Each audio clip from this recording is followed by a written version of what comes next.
Hello, everybody. Welcome on into some baseball here on youtube.com/SeanOsaurusRex. I'm Sean. Every, 5 nights a week, I stream baseball here on the channel. So subscribe and ring the bell for more. Sometimes I miss a day because that's what happens yesterday.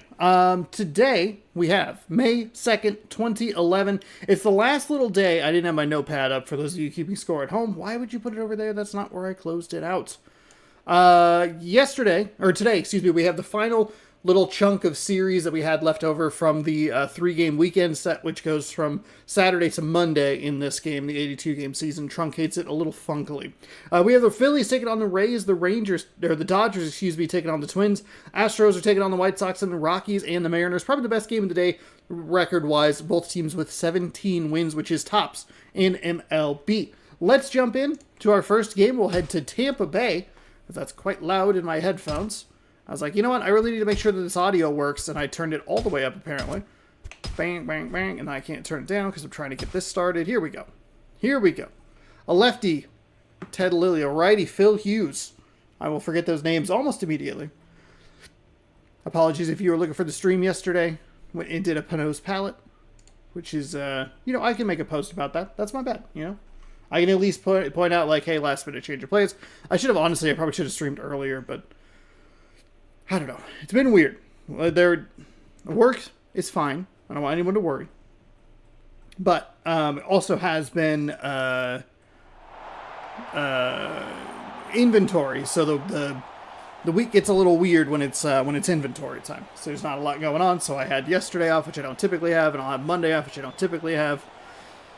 But there you go. There's the mini Sean life update. Philadelphia Phillies, Tampa Bay Rays, 19-8, taking on 12-14. Philadelphia Phillies have been the top team in MLB throughout the early stages of this season. Curious to see how that goes for the rest of it. Some of the other teams, the Royals are a good example of it. Shin Soo Choo, the right fielder, is going to lead things off. Gregor Blanco is your designated hitter. Justin Morneau at first base. Fred Lewis in left. Jorge Posada is your catcher. Andres Torres, center fielder. Ronnie Belliard is the second baseman. Ramiro Pena at shortstop. Brandon Inge at third base. The Royals, I think, are a good example where they were kind of double. Their wins were double their losses at one point, and they've kind of slumped down a little bit. Kind of keep waiting for that to happen to the Phillies, but it hasn't happened just yet.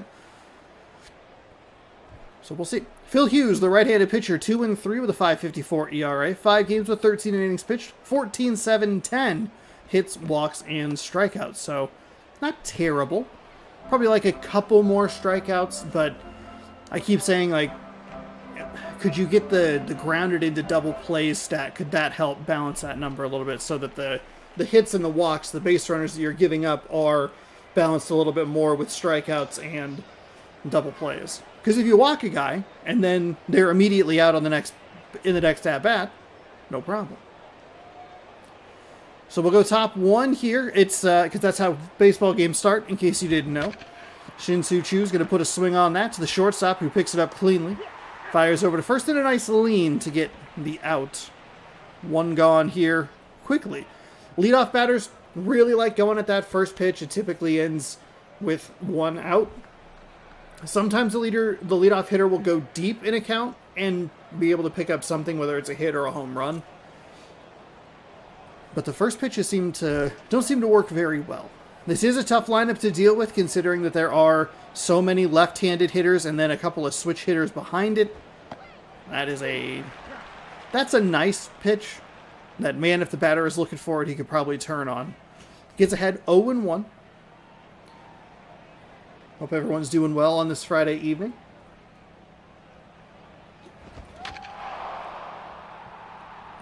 As that is hit and out into the stands.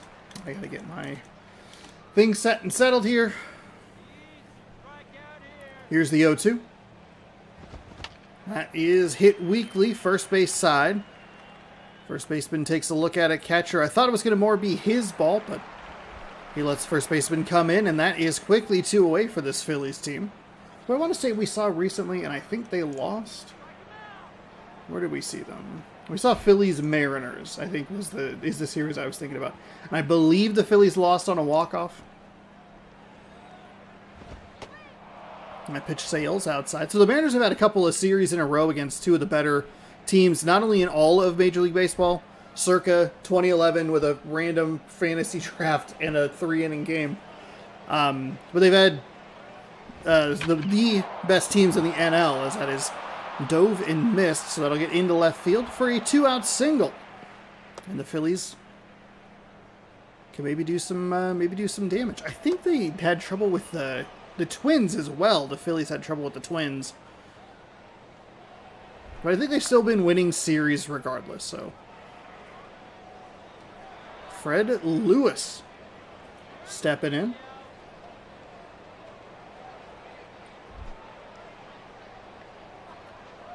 One on, two gone. Lewis is going to take a swing on that. It's going to drift out to right field. That was an unnecessary dive. All right. That was a weird one. The Phillies pick up a hit but can't do anything with it.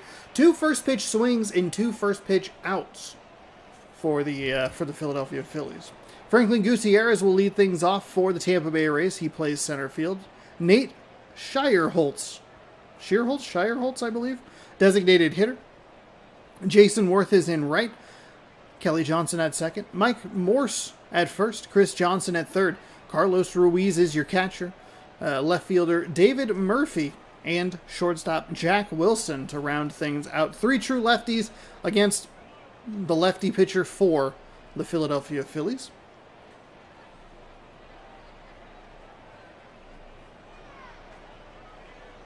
And that left-handed pitcher is Ted Lilly. He's 3-2 with a 1.56 ERA, 5 games with 17.1 innings pitched, 7 hits, 10 walks, 12 strikeouts. Interesting to see that more walks than hits. Also, 17.1 innings in 5 games is more than 3 innings a game. Also, I'd like to thank YouTube for updating their live back end, which has been very confusing to look at. So, Franklin Gutierrez, go Mariners. We'll get things started.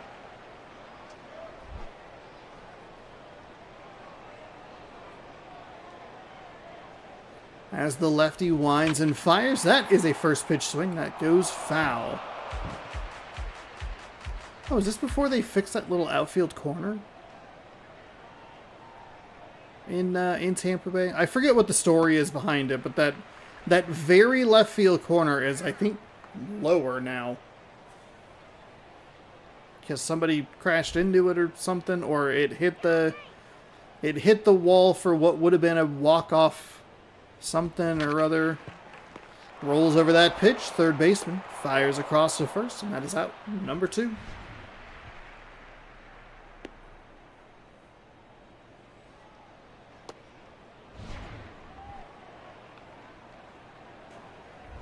What's up, bro? Nate Schierholtz. Okay, all right. Reading it a little too Tolkien-ly. It's the Shire. I don't even like Lord of the Rings. It's the number 1 question I have gotten in my life. Do you like Lord of the Rings? And I have to tell people no. And then I look at them and I go, what is it about me that's like, oh, this dork likes Lord of the Rings. I like Star Trek. I'm like, okay, Sean. Not helping. Swung on, I missed for strike 2.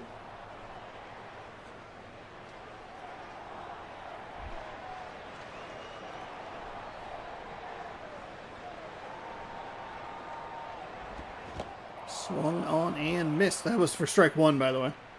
Considering that wasn't a strikeout. I'm too busy. I'm thinking about Star Trek, okay? 1 and 2. 1 gone. It is interesting that they have a lefty in the 2 spot. I don't think that it really matters in this game.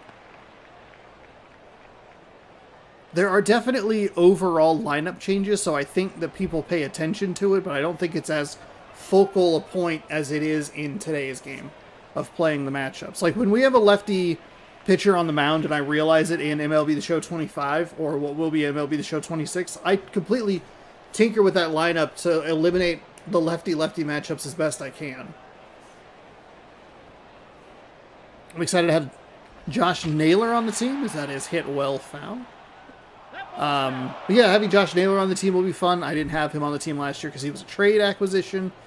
And I'm curious to see what the Mariners do for the rest of the offseason.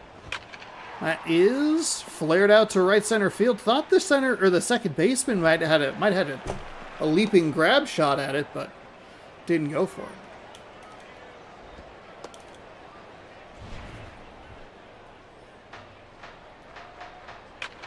But the lefty gets a hit. It's a single, so 1 out, 1 on.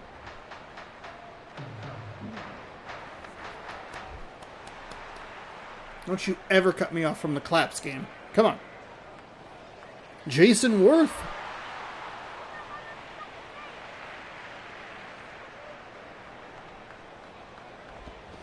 Swung on and missed. That is a strike.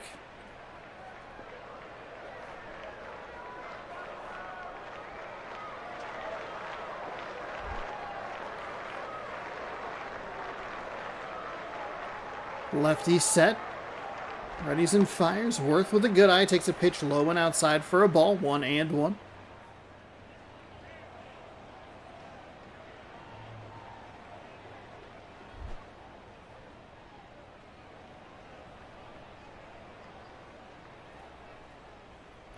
Another left-handed. Another pitch comes in from the lefty.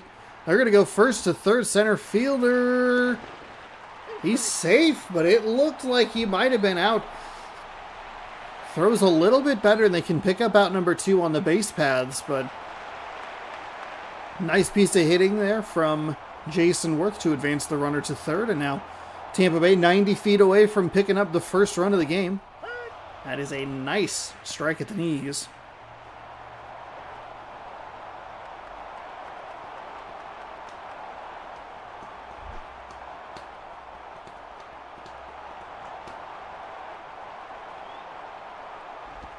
That is a ball outside.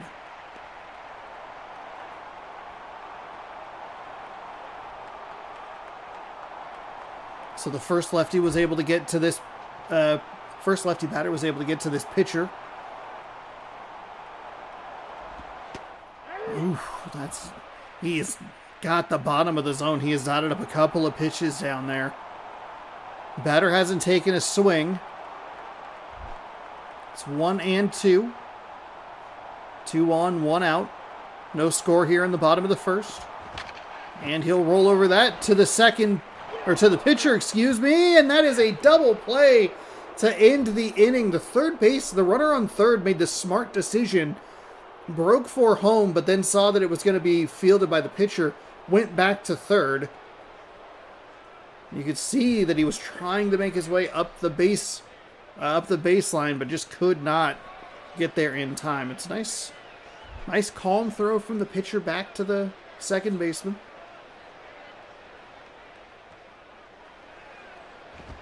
So, Tampa Bay threatens, comes away with nothing, and it'll be Jorge Posada to lead things off for the Phillies in the top of the second.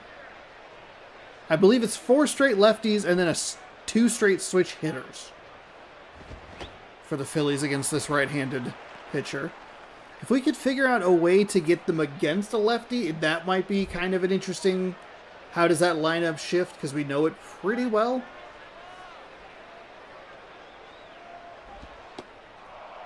Good take from Posada. That misses low and outside for a ball.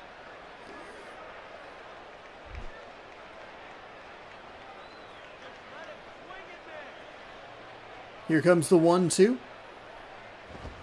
That is hit well out to center field. That'll be a base hit to lead things off. And it's 1 on with nobody out for Andres Torres. A couple of home runs. He has 5 runs knocked in and a good-looking batting average. As we are into our second month of the season. If you're new, welcome on in. Swung on and missed. We'll be running this through, if my math is correct, and granted I did miss a stream yesterday, but I'll make that up. If my math is correct, we could run this right up until the new game comes out. Provided 2 things. 1, MLB The Show 26 comes out on March, I believe it's the 13th. Yes. the deluxe edition. Oh, that's going to get away from the catcher, and he will advance to second. No throw. The deluxe edition would theoretically release on the 13th of March, and then the regular edition would launch on the 17th. I always get the deluxe because I have Fridays off, barring any, knock on wood, like job loss. Ooh, that doesn't get the zone. Just misses low for a ball. 3-1. So this is where the batter gets pretty aggressive. That is going to be a hit out to left. It's going to roll foul. Left fielder makes the catch, and it holds the runner at second. So, game would need to come out March 13th on a Friday. And then I think the math I had was that all of the series go as long as possible, which isn't going to happen. It gets a little weird. There is no wild card round. It's straight into the divisional series, and then it's the championship series, as that one is popped up. Catcher has a beat on it. That is out number 2. So 2 pretty weak outs here for the Phillies, who got a leadoff single and was able to advance on a wild pitch. Or pass ball. Either way, the ball got away from the catcher, and then so we'll see how it goes. The only time I'll do more than 4 games a day is if it is in a day will be if it is the World Series. Especially if it's the World Series and it's like Thursday night and the game is releasing the next day. Then I will push it. But if it comes a little earlier, that's fine too. I'm excited for MLB The Show 26. Hopefully you are as well. Another season with the Seattle Mariners. I think we have our difficulty figured out, is that it swung on and missed. Phillies set down after giving up that leadoff hit. Both teams have threatened but not been able to push anyone across. Morse, Johnson, and Ruiz coming up for Tampa Bay here in the home half.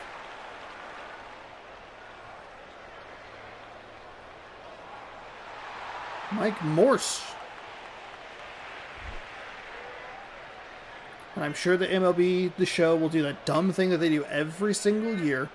Lefty winds and fires. Where they will reveal the cover athlete, and then like a week later they'll give us the release date. Just give it to us all at once. My content creation schedule revolves around the release date of MLB The Show 26. I think I will be correct.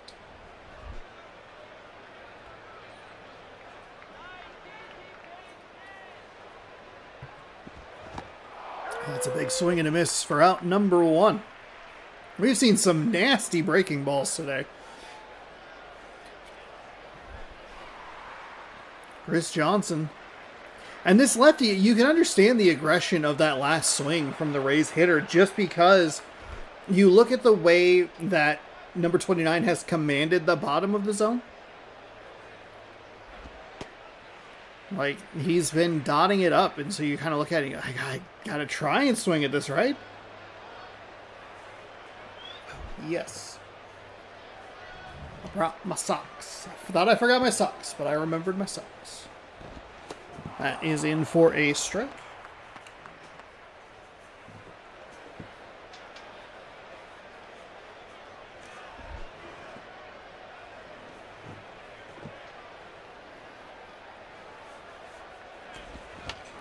One is popped up.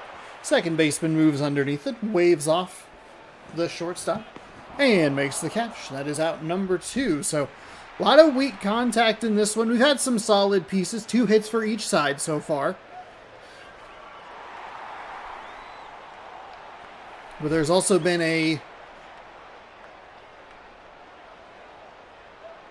catcher, or lefty winds and fires. That one is fouled away. There's also been a lot of weak foul ball contact. That was a weak contact to the infield. Ow, my wrist.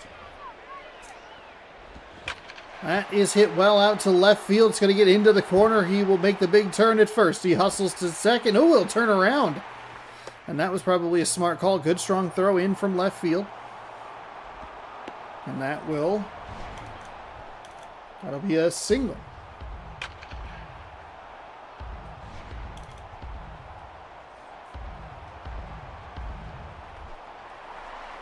David Murphy, batting .235. No home runs, couple RBI. Stolen base.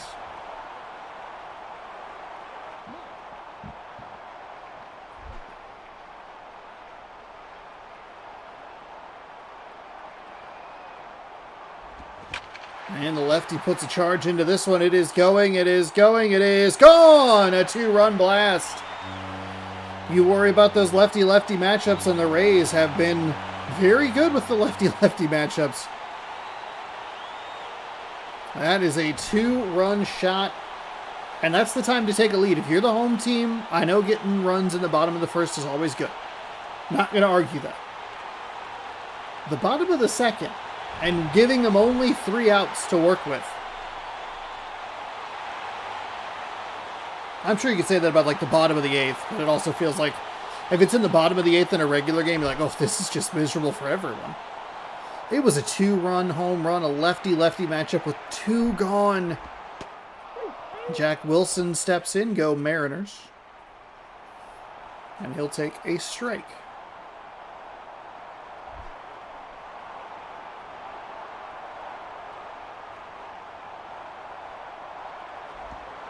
That pitch is up and outside.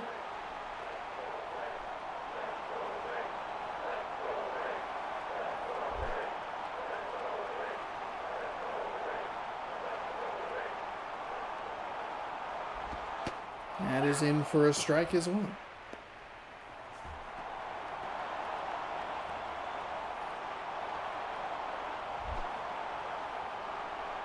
One and two. 2 gone. A 2-0 lead for Tampa Bay after the 1 swing. And hey, it's even better that that runner didn't try and advance to second.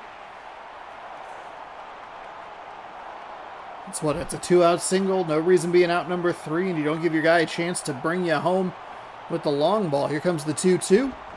Wilson takes a swing at that. He'll let that hop into his glove and fires in.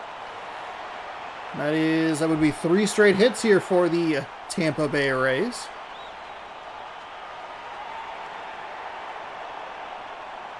Pretty sure it'd be 3 straight hits. Could be wrong. It's for sure 2 straight hits.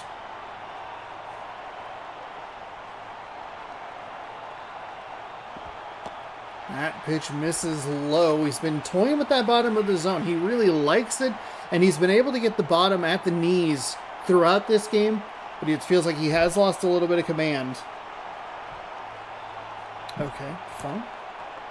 Jeez Louise. That is cracked out towards center. Center fielder. Oh, he makes a leaping grab, but he misses it. Or a leaping attempt at it. That'll be at least a double. He's going for 3. It scores another run, and it's 3-0 Tampa Bay. He took a horrible route to that ball. Oh my goodness. He overran it. He over and underran it at the same time. Like, he ran too far horizontally and shorted it vertically. Wow. So a run-scoring 2-out triple.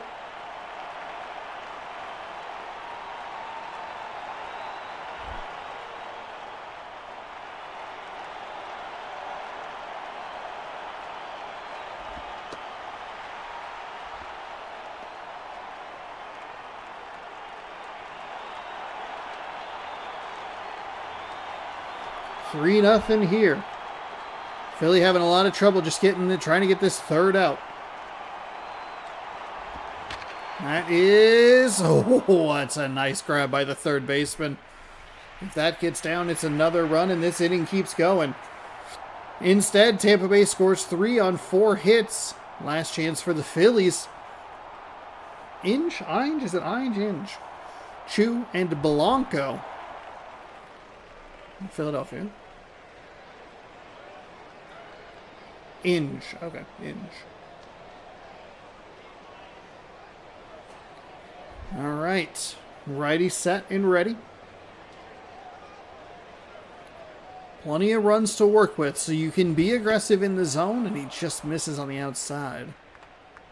Worst case scenario, it's a solo home run. Best case scenario, it's one of those one-pitch outs at the top of the lineup, or to the leadoff batter of the inning. That's a strike.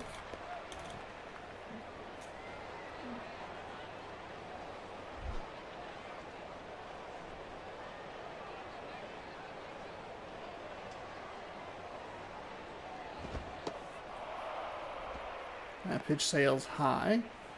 Don't love what he's doing, but let's see how this pitch goes. 2-1.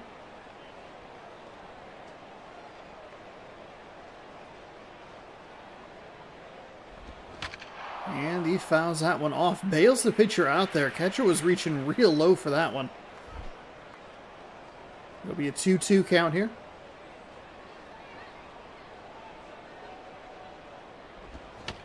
That one's rolled over foul.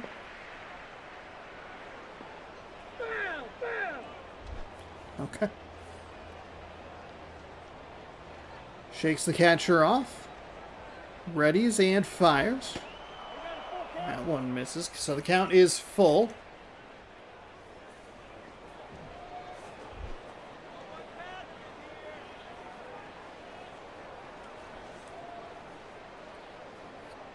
Here comes the pitch, and that is going to be smacked out to left field. It's going to get all the way to the wall, but he will pull up at first with a single. Good start for the Phillies. Shin-Soo Choo is 0 for 1 today. Does have a season average at 333 with a home run. 333, one home run. Got to put the numbers in the correct place. That is, and at the knees for a strike. It's a location that the Philadelphia Phillies pitcher's been working all day. Tampa Bay takes note and says, hey, fire there. Umpire seems to be giving the call. That one's high and inside. Almost got it, but it might have just been our angle. 1-1. We saw one. We've seen some weird things in this game in this season. That one misses.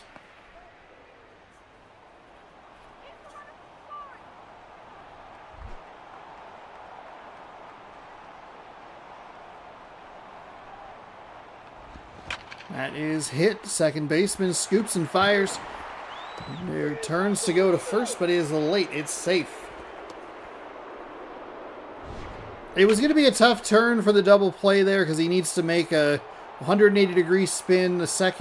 The shortstop covering second base gets that kind of hesitation because it has to. This game is not smooth, so it registers. It goes like, okay, I have made the out, and then it goes, okay, now I need to process the next step. Whereas it should have been a smoother throw over. It has to lock into that. Oh, he's charging in, so the player covering second base needs to adjust to that when it's like, well, he should have probably been out of his hand already. But, hey, it's a 2011 PlayStation 2 game. I don't know what I'm asking. It does set up the interesting situation where, like, that double play is just so inconsistent. And when you only get one out at a time, it can really pose a problem for the defense. So we'll see what Tampa Bay can do here. One gone, one on. 1-2 the count. The righty sets, winds and fires. That is popped out of play foul. Actually looked like it hit the netting, but either way, got a piece of it and stays alive. That one up the third baseline foul.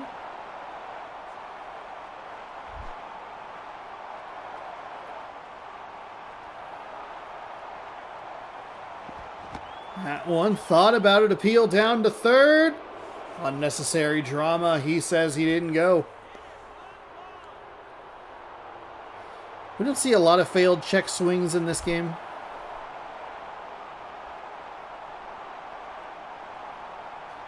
Here comes the 2-2, that one. in the dirt. Good job by the catcher to block it. Keeps the double play in order.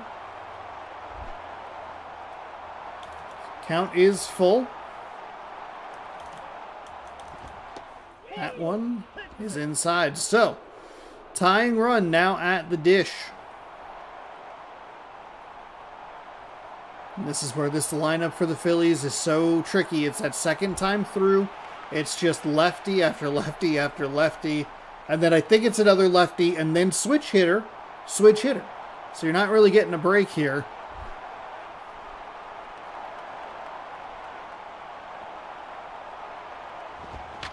That is hit foul. Got him to chase way up in the zone. That looked like it was going to probably be ball one.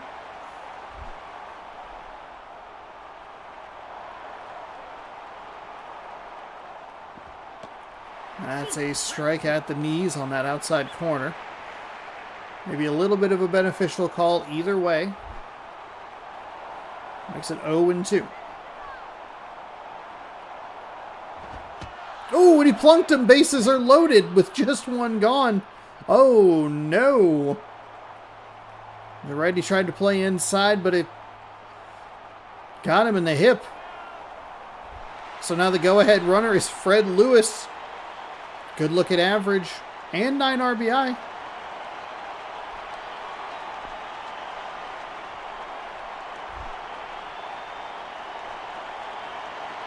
One out here for the Rays in the top of the third. Lewis swings, makes some contact. It's going to be just the one out at first.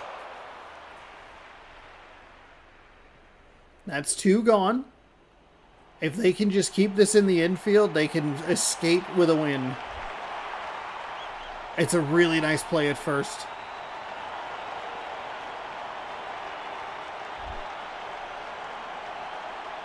Posada can tie with pretty much anything into the outfield. Oh, but it's not going to be enough. I guess technically that would be in the outfield, but it wasn't. It didn't tie the game. It's a 1-pitch, 1-swing out at the worst possible time. Gutierrez makes the grab out in center field, and that will do it. Rays 3, Phillies 1. They made it interesting right there at the end, but the Rays prevail. They beat, I think, the best team in baseball. I think, the Phillies have 19 wins or something like that? David Murphy, your player of the game, unsurprisingly, 1-for-1 with a 2-run home run. Gave him the lead in the bottom of the second. They tacked one more on. Philly made it interesting, but Phil Hughes, he gets the win, improves to 3-3. Ted Lilly gets the loss. He falls to 3-3. Murphy's first home run of the season. And it comes in a lefty-lefty matchup to give them the lead with 2 outs. That wraps up the series. It'll be Tampa Bay's only win of the series, which I feel like we're seeing a lot of. I don't think, it seems like this game doesn't really like sweeps. But I also, as a fan of the Seattle Mariners, I have seen Seattle, especially against Houston. I always go back to that example. They got absolutely trounced in 2 games in the season 2022 when they went to the playoffs. They got their butts kicked and then won like 2-1. So I can kind of understand it. Red Sox beat the Marlins 2-0 in the first game of the day, and the Cubs over the Yankees 4-0. 2-0, 4-0, and then 3-1. We will head to Dodgers Twins, I believe, is next. Not that button, please. Why do you do that? Yes, it is Dodgers Twins. As we get caught up on some scores here, I got to adjust the thumbnail real quick.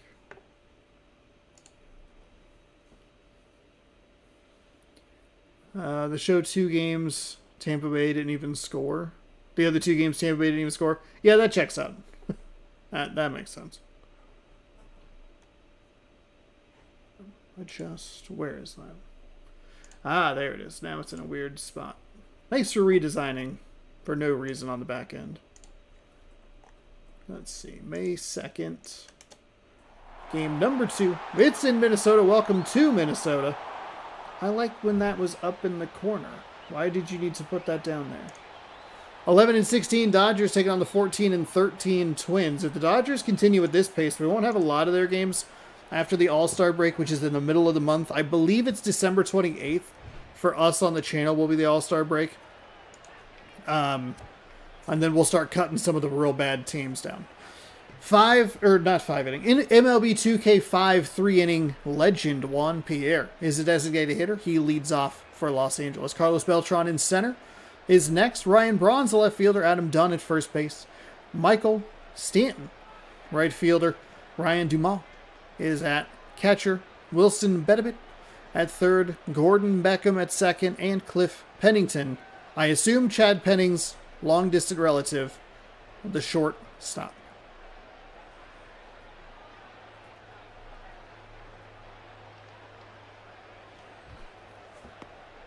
Joel Pinheiro, or Joel Pinheiro, 3-1, 3.21 ERA, 5 games, 14 something. Okay. I got stuck on his name. 13 hits, 3 walks, 5 strikeouts. He's thrown 14 innings in 5 games. So Juan Pierre leads off.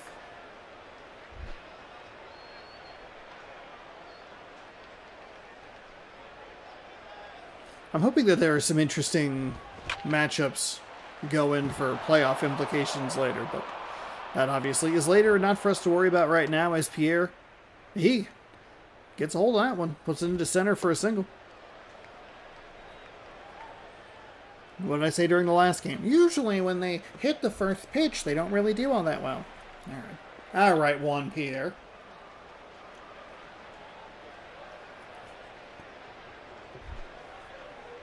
Beltran steps in. Takes that pitch at the knees for a strike.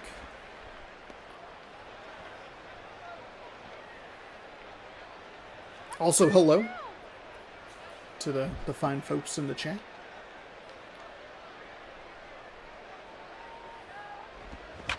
That'll go up the middle into center field. Pierre, he's going to push his luck to third. Center fielder up with the ball, and it is a slide safely into first. So the Dodgers making things interesting already. It's been, 3 pitches? 3 pitches, 2 hits, something like that. They have a runner in scoring position. Ryan Braun. Good opportunity to pick up an RBI here with a runner just 90 feet away and all kinds of ways to get him in.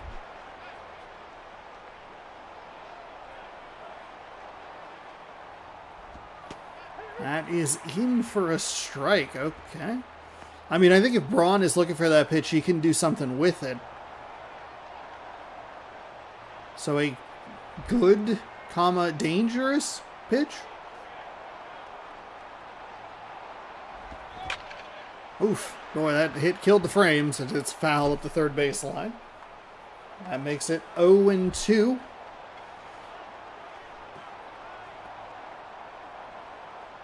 Righty. Fires. Braun just took that pitch. That was a very, very weird at-bat. The first take makes sense. Got a little contact on that second pitch, sure, but with 2 strikes, do you really think that pitch is going to be a ball? That's 1 out, so Minnesota's 1 good hit and a little bit of a, technical break, because this game does not like the double play, but they can get out of this without giving up, without surrendering any runs.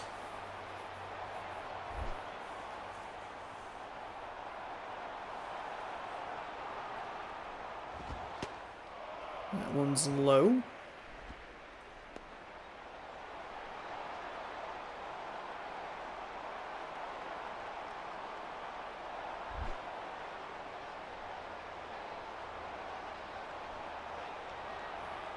Righty fires. That one stays high.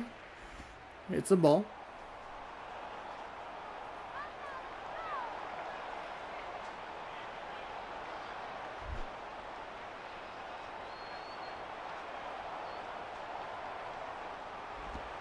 That is outside for ball 4. So, walks the bases loaded. Not a good start for the Twins. He had already received the ball, so an editing error there. That'll bring up Michael Stanton, better known as Giancarlo Stanton.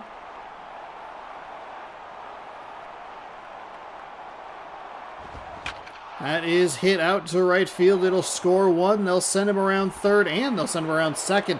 The throw is cut off, and the throw over to third is late, so safe. The Dodgers put up 2 with just 1 gone. That was not a good-looking pitch at all. Just stayed a little too far up in the zone, and that'll bring up Ryan Dumont. Domit. Boy, I'm way off on his name, huh? I might actually be getting... His name might be the one that I'm getting worse at. We've improved. I've improved with a lot of them. That pitch is on the inside.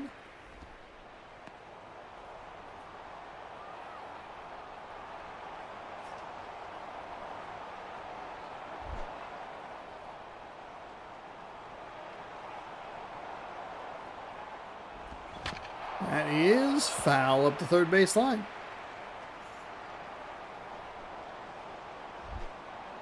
1-1. 2 on, 1 gone. 2-0 already here for the Dodgers in the top of the first. That one misses low.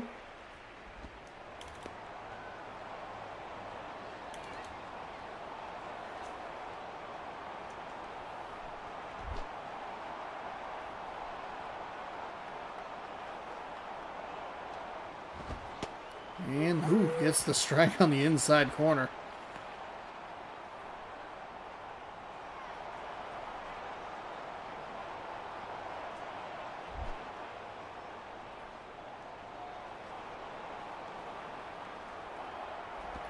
They put the runner in motion to avoid the double play. Smart move. It's going to be safe at the plate. So well executed. You take the out. Didn't even chance it at second. Kind of got like a perfect ground ball double play, but there wasn't any time to get the ball over there. So nice job by the Dodgers. They are now up 3-0. Wilson Betterman steps in with a runner in scoring position, so it works out in every possible facet. They only give up 1 out. They score a run. They still have a runner in scoring position. That one sails high, 1-0. Wild.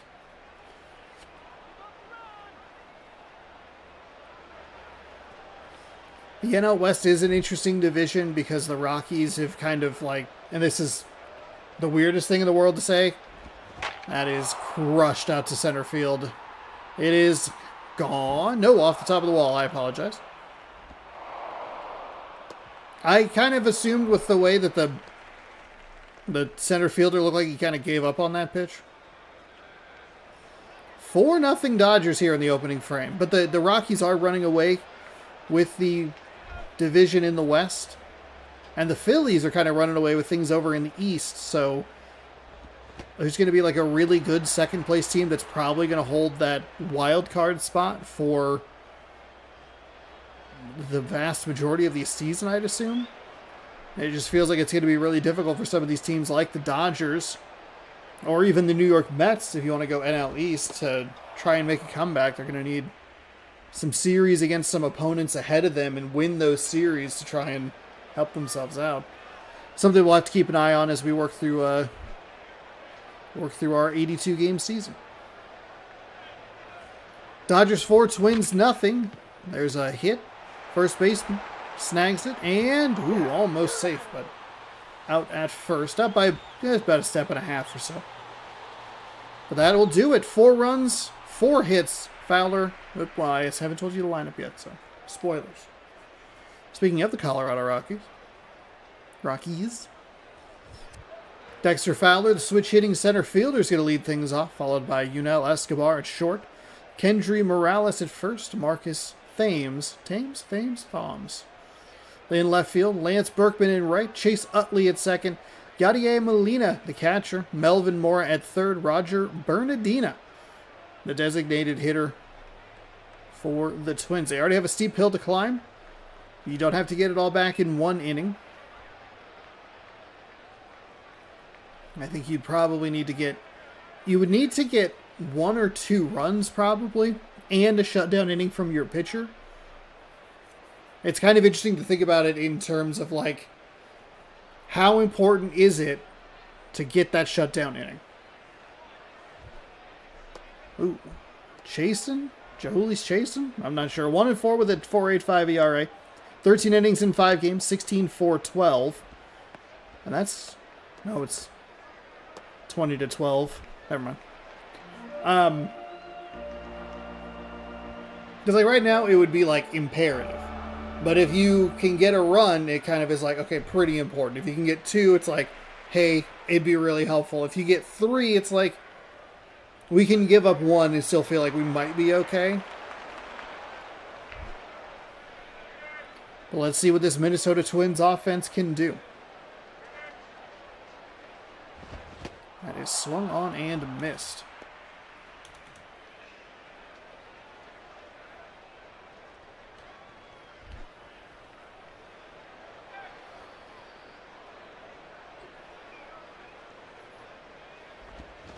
That is hit out to left field. Okay, so a good start for the Twins. Left fielder comes up with the ball quickly, throws it in, limits it to a single. Not that it was going to be anything more than a single, but...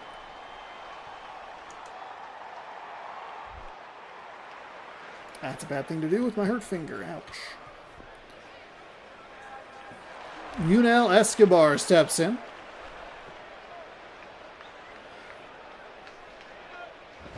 Ooh, that's way outside. That's a pitch out. It's a weird pitch because it looked like a slider. Weird pitch to throw in that situation. Nods his head in approval. That one misses low.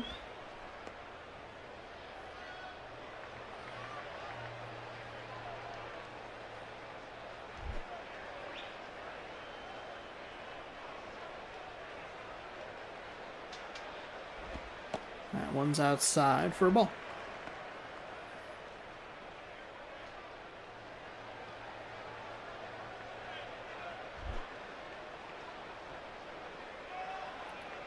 Three and 0. Strike zone typically widens a little bit. That was a good pitch. I always say that, and then they throw like a good pitch. That I feel like when I say that, it just gives it like a weird feel of like, was it actually a strike? That was a good pitch. Now it switches to how aggressive will the batter be on a 3-1. Very aggressive, and it works. Splashes that one into right. He's going first to third. And that is kind of how the Dodgers started things off. They had 2 hits in the first 3 pitches. This Twins hitter works that count a little bit deeper and splashes it into right field. Kendry Morales with a 158 average.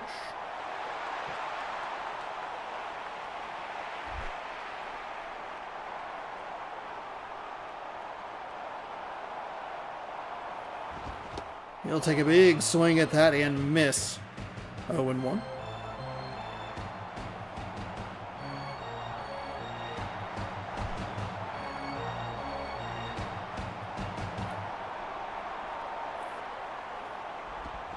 That is hit. Oh, that's brutal. Oh, to second, back to first. Oh, they're going to call him safe. I don't know about that. I thought he was going to be out. I don't know if we'll get a replay on that or anything, but good job to beat it out and keep a runner on. Let's take a look here at first base. Oh my God. He's so out. He's out by a step. Oh my goodness. No way. I mean, like... And out. That's how out he is. Wow. I thought that looked weird in real time. It's not always easy with the angles that we get. How do I exit this? Oh, the start button. But okay, Twins catch a huge break. Because I don't know in that situation if you want to trade 2 outs for 1 run. That is hit into center field. He will hold up at second. I don't think he got the best the best jump.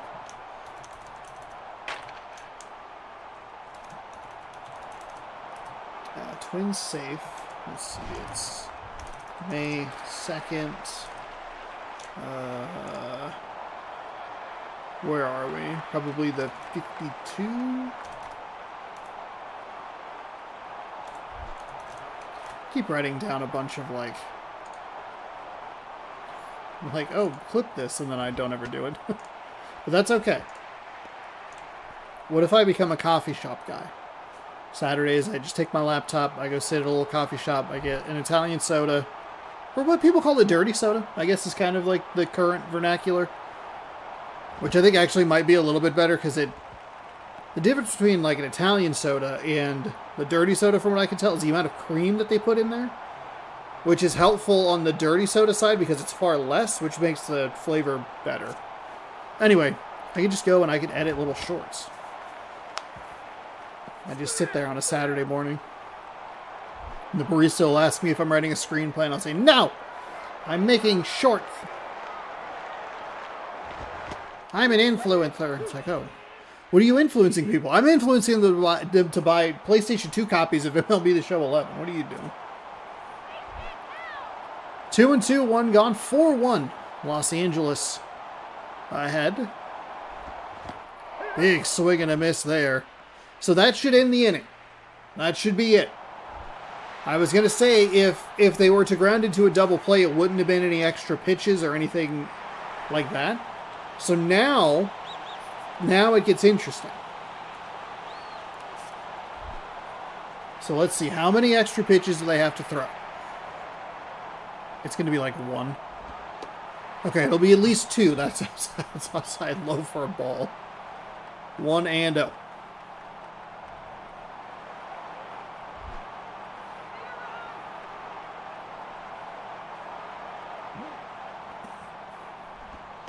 That is in for a strike. So 1-1. 2 extra pitches thrown.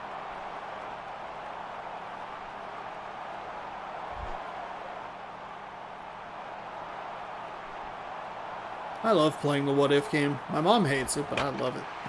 That is going to get flared into left, but it'll be an out. So 3 extra pitches thrown by the starter for the Dodgers. They score 1 run on 3 hits, get a very beneficial call, but can't do anything extra with it. Pennington, Pierre, and Beltran coming up for the Dodgers. Now, I talked about before going into that bottom of the first inning, how imperative is it for a good, clean inning? It's pretty important right now. Keep this at 3. They've made some contact, but not consistent contact. They need to have an opportunity to chip away at this lead. That is not helpful. It's not helpful. Every inning now, leadoff hit. Pierre, the guy for the Twins, and then, yeah, Pennington. Escobar? That looked like it went right through his head.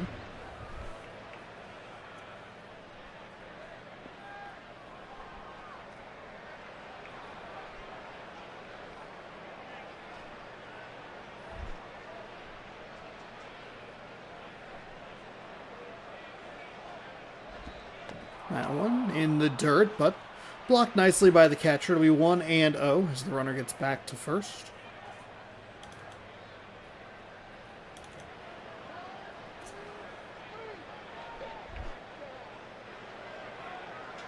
I don't know why he's so aggressive back there. That somehow is a strike. Okay. Is that the makeup call? Actually, that wouldn't even be a makeup call. That's just their beneficiary call to the Minnesota Twins. Fires that one foul. Pierre with a good swing there, just trying to stay alive in this at-bat, especially after that strike 2 pitch. That one's way outside.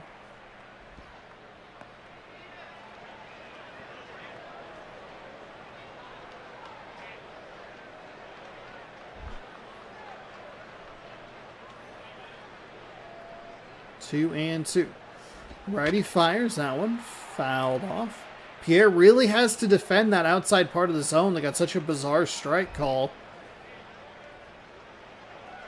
Could see him try to expand it on the previous pitch, but did not get the swing and miss he was looking for. That one's fouled away.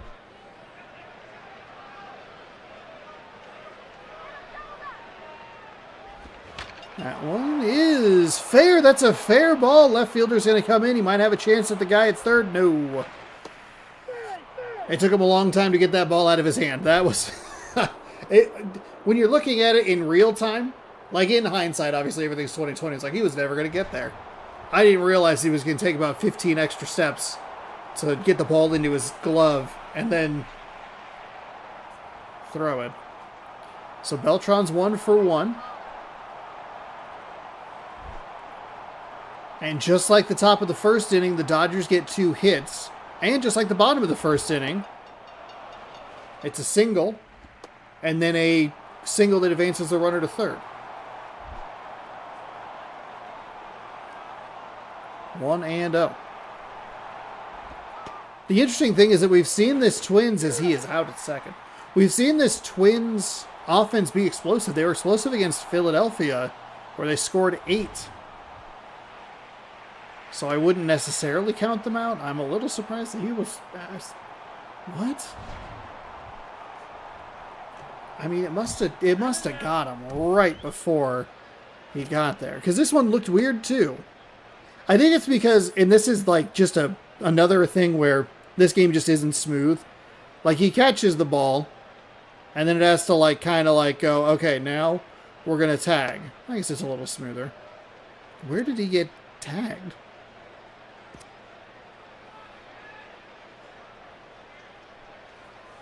There's no way. His foot's on the bag. There's no way. They've missed 2 calls now. That's safe. Oh my goodness. Does he get him on the knee? Hold on. We're going to try. We're going to slowly. Nope, it's not close. That is brutal. The Dodgers are getting absolutely hosed with calls here. Because he's safe.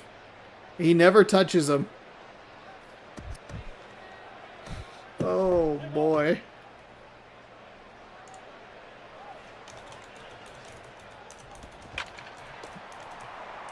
Oh, they're coming home. He's out. Contact at the plate, but he's out.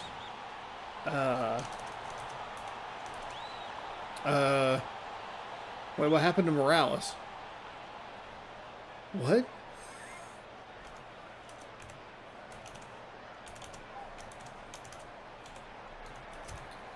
Hold on. Hold on. They threw to home. I was taking a note. Wait. What position does Morales play? What is going on in this game? There's no way we can't get a replay on that? Oh, we can't get a replay on it. 2 gone.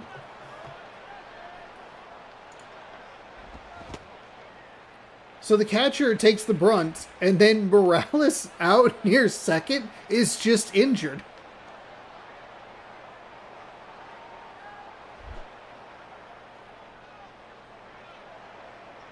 I was taking a note because I put like Twins. Ooh, this is a long throw. Gets it on the hop. That isn't out. Because the Twins were safe, and then the Dodgers were out. I missed an injury that didn't exist. So what? He's at first base. If you go back and look at it, it's not great. Oh, I guess he does make a play. Okay, he does make the leaping play towards like kind of a dive. What in the world? This game is so weird. That's one thing that they do need to add. I wonder if we could look at an injury report. Oh, here, I will mark that down as a note as we see an out.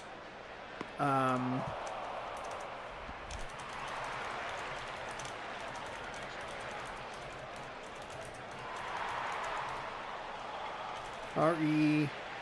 There we go.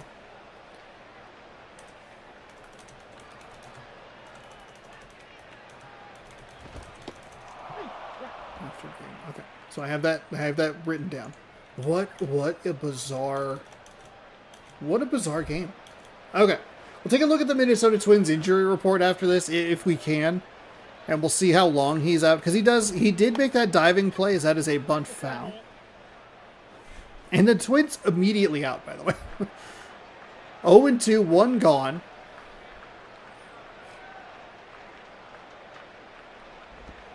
That one gets away from the catcher. Okay, time for it to get away from the catcher, because nothing can really go wrong. Twins need something here. A run, maybe 2, to make this game interesting. They did a good job defensively last time, though they gave up a few extra hits. I think we've only seen the catcher contact work once. And I think it was for the Mariners.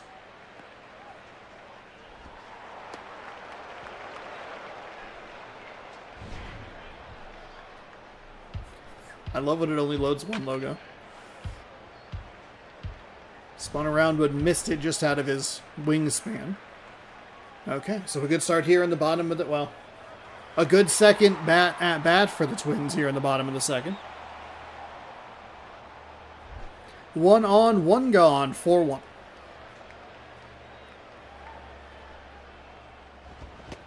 Big swing and a miss. We've seen some big swings from the Twins. They've been late and under it.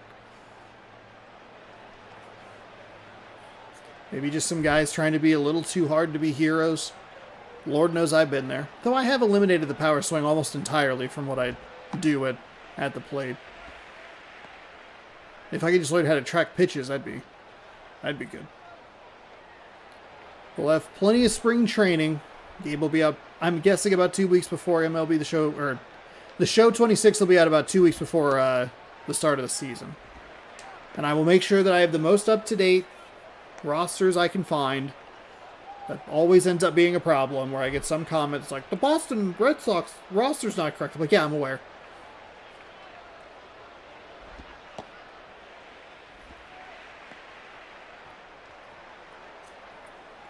That one's outside. Now, if we could just get variable season lengths in Dynasty mode, whoo-wee. Off-season content could be set. It's just another season of baseball, but it's a randomized roster. All right, 3-2. Runner on first. Here comes the pitch. It is high. Nice take. That's a nice take. Dexter Fowler, 1 for 1 with a single and a run. Dexter Fowler, that was the guy. Gosh darn it, he was the leadoff man. I could not think of his name. I knew who it should be. It's okay. And he is in for a strike right on the inside part of the plate there. 0-1. Runners on first and second.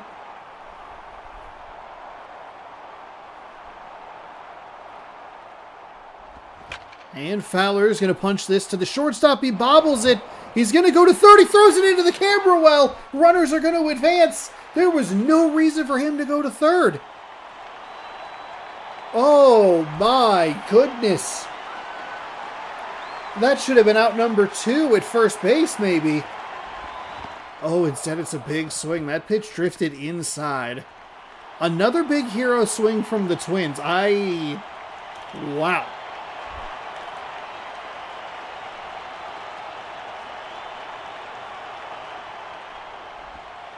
That one misses low, good high. 1-1.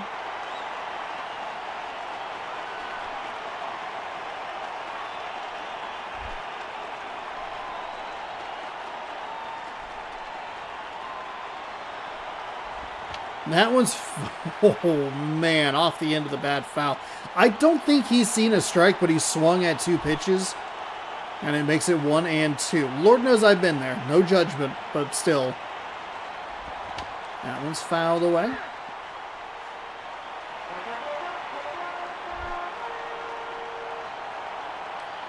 I think if the Twins can sneak out one more run here. Now the question would be is how close was that play at first going to be? It was not close at third. There was no shot. No shot at third, no shot at second. He just got to eat it there. His base is loaded. Ah, what a bizarre decision.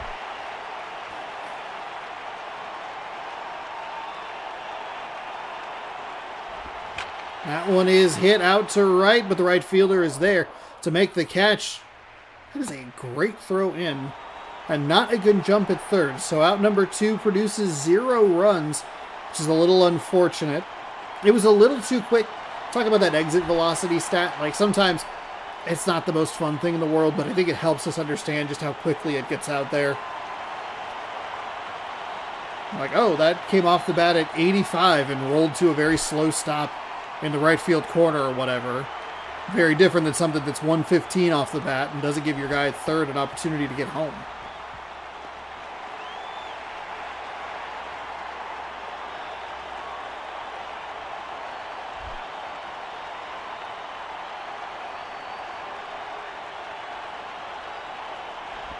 That is hit out to right. It is going. It is caught. So the Twins, they have a huge opportunity that they missed. They do get one via the error. And it's 4-2. Adam Dunn will lead off the top half of the third in one of the more bizarre games that we have had.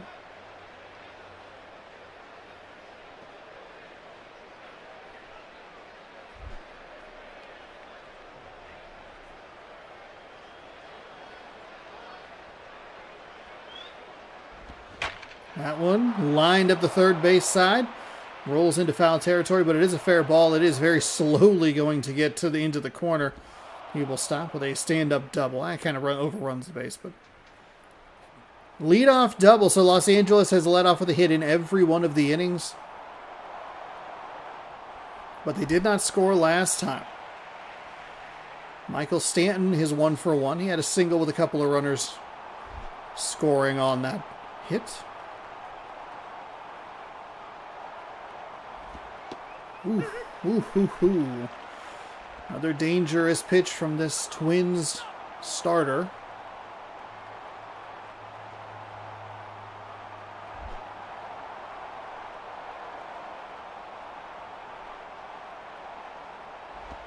That one is foul.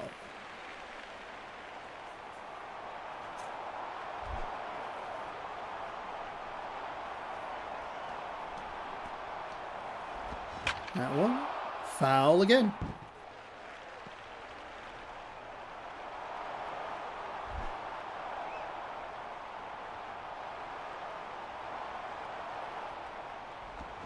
That one hit. Second baseman smothers it. Fires over to first in time for out number 1. Runner does advance to third on the play. But a nice stop and a good job to prevent another run scoring. They can somehow strand that runner at third. It's going to be real tricky. Ryan Domit steps in.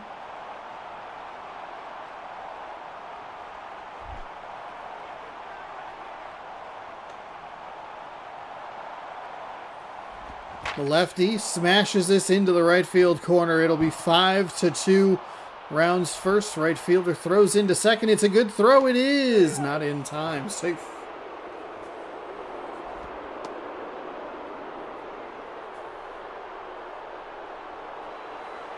That's a decent throw. Twins will head to the bullpen and they will bring in the right-handed Lance Cormier. Cormier? There it is. Lance Cormier. 13 games, a 2-1 record. I was so locked in on the last name that I didn't get the stats, but 13 games, a 2-1 record, 2 saves, a 5.84 ERA isn't great, 12.1 innings pitched, 5 walks, 6 strikeouts for him, and he will come in and nearly hit a batter with his first pitch. Bad start.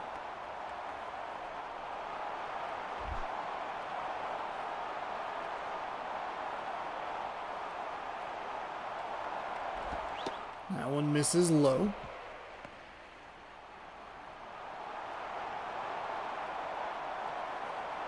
So quickly behind 2-0.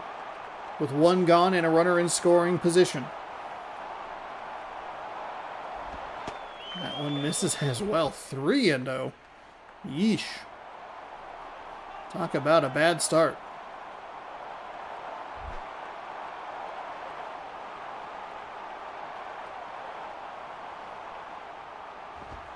And a 4-pitch walk, so not what you want from the bullpen at all. However, first base was open, does set up the double play, as inconsistent as that is in this game. I think you can live with it as long as you can get them out. The walks can be very, very crushing here in just a 3-inning game.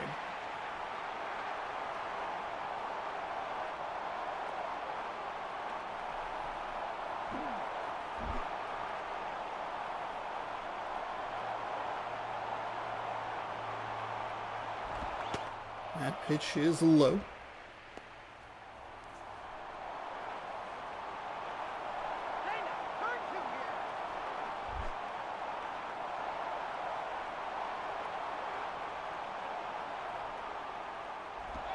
That one's inside.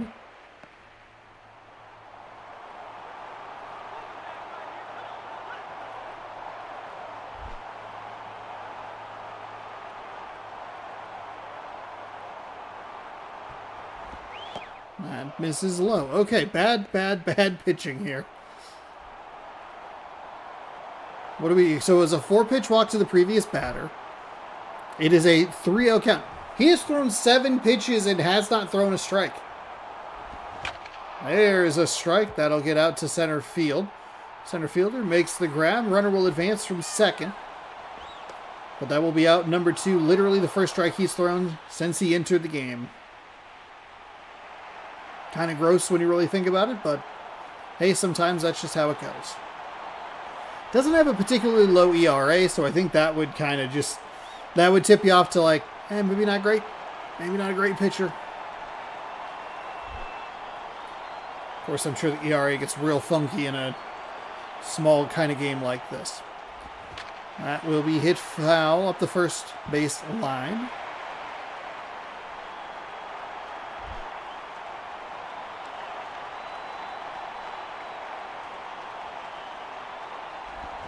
That one's fouled away.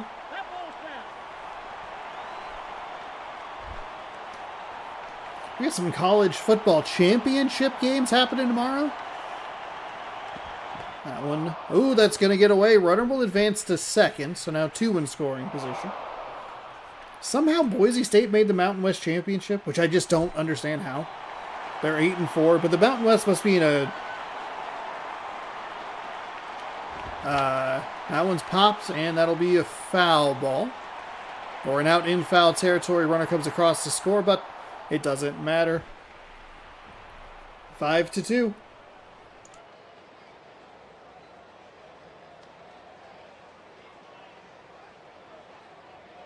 Had to sneeze there. Marcus Thames. Marcus Thames. Gonzaga blows out Kentucky in 35-point win. Kind of makes up for the fact that they lost by 40. Number 18, Kentucky. Jeez Louise. Weird. Let's see. James Madison is up in the Sun Belt Championship by 10. Boise State is up by 14 in the Mountain West Championship. And Tulane has a solid 17-point lead in the American Athletic Championship. And Conference USA goes to Kennesaw State.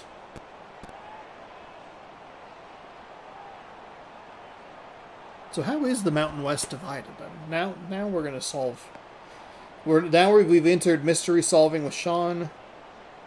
Mountain West. I know that you thought I was going to search Mountain Dew phone. I get that. Mountain West Conference. Football standings. 2025. Oh, they were 6-2 in conference play. There were 4 teams that were 6-2. Why would you tell me the ACC? That's not what I wanted. Big 12, Conference USA, Mountain West. Home 5-1, away 3-3. 6-2 overall. New Mexico was 6-2, San Diego State 6-2, and UNLV 6-2. As we see a walk. As you see, it was 5-3. So they must have had the tiebreakers over some of these teams. Weird. But it doesn't say anything about divisions. Whatever. Reniel Pinto. 6. Ooh, I was right on it. Yes.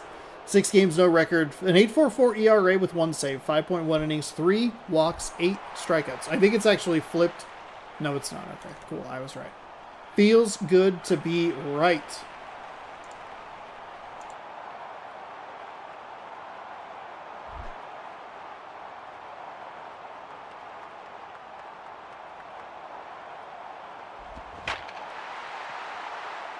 That is crushed out to left field. It is going. It is going. It is gone. 1 pitch, 1 swing, 1 home run to the lefty that they bring in to face the right-handed pitcher. Oh my goodness. The Twins are back in this game. They're down by 1. How devastating is that extra run that they gave up? It's brutal. It's heartbreaking.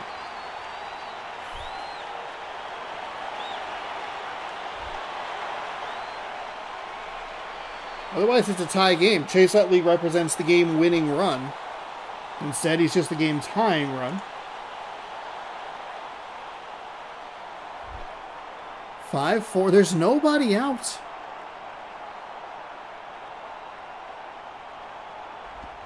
Utley fires this one over to second. That is out number 2. Just an experiment in MLB The Show 25. You can shorten games in play now. Today's games, but you have to do it manually. There's no way to shorten the season below 162. And I'm guessing that you have to, because you have to do it manually, you have to play the games. I guess. Yeah, I need it to be below 162 games. The innings, I think we could figure out, but I don't know. It's just, I need the season mode back, because that was the perfect thing for what, this is the only way that this works, is in season mode, and they took that away, and they're like, here's March to October, and I'm like, that's not... If you're going to take away a game mode, see if you can take some of those features into, and put them in a different game mode, but I'm also assuming that it has to do so much with the service time. I'm guessing that the service time is a huge problem for that. Anyway, I don't know about playing. Didn't go that far. There's no random rosters. There's no fantasy draft. Does that game mode suck more than I thought it did? That pitch is well outside, and quickly 2 away here. So they got the 2-run home run. And it's going to be up to Melvin Moore to keep this game going. He has a single and a run today. 1 for 1. Because the question would be is if you could pull the innings down or whatever. You should do it and then you'd have to let the computer take over. And that's just going to end the game. Wow. Minnesota made it interesting. They came within 1 but then couldn't do anything after it. It was a 2-run home run with nobody out, and then the relief pitcher came in, settled down, and figured it out. It'll be the Dodgers 5, the Twins 4 final in Minneapolis, St. Paul.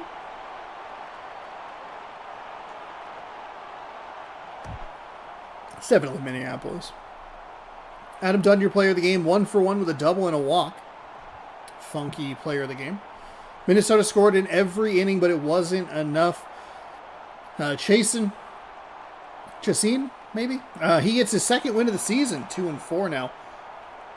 Joel Pinheiro gets the loss 3-2 for his record. And Pinto, he picks up his 2nd save of the season. Berkman with a 2nd home run. Not today's games, from what I saw, look like live only. Oof. Yeah, just give me... Yeah, well. It looks like the Twins, maybe they got The Twins got blanked in the first 2 games of that series as well. And they lose this series. No, they would have had to get 1. Oh, you know what? Probably doesn't count as an RBI. Was the run on an error. So I would guess they won 1 game 1-0. And then they lost the other game 3-0. Ooh, let's test that theory. All right, so where's Dodgers? 3-0, and then 1-0 Twins. Oh, yes, we were spot on. Cool. All right, what did we miss here in between? We have the Tigers and the Braves. The Braves win that one 2-0. They're 16-13. They're making it competitive in the NL East, which is interesting because that Phillies team is at 19 wins already. Nationals, they win over the Angels 1-0. Mets take out the Orioles 1-0. They are at 500, which is impressive because they started 0-6. Blue Jays over the Reds by a score of 1-0, so 3 straight 1-0 games. Royals over the Padres 3-0. The Dodgers beat the Twins 5-4, and we will scroll down to Astros and White Sox. And, well, if it was incorrect, it's going to be correct now. Astros and White Sox. Game number 3. I meant to look at the Twins injury report. Now I have to remember again in 40 minutes. That's brutal for me. Astros and White Sox. Because if that player is injured for like a significant amount of time.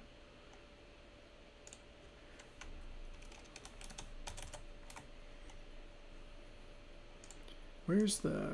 Oh, and I need that. I didn't B-A... Z-A-R-E. Ooh, I spelled bizarre correctly. Astros are 16-11. The White Sox are 10-17. As we welcome you to U.S. Cellular Field.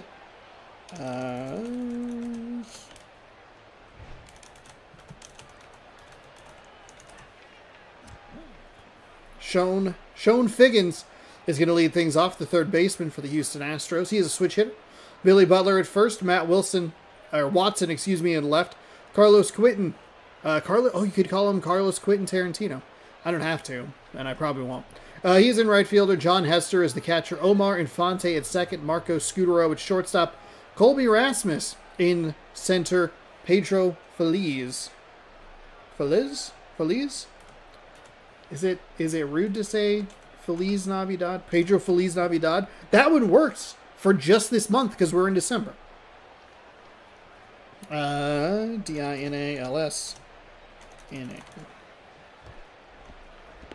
There's the starter 4. Oh, man. Josh Outman's getting his first start of the season. He has zeros across the board. It's like the beginning of the season. And that bails me out because I was not looking at those stats ready to commentate on them. I was writing a note to myself that I will forget. Sean spells his name correctly, Rodriguez. Shout out to him. Sean spells his name incorrectly, but plays for the right team. Figgins. Go Mariners.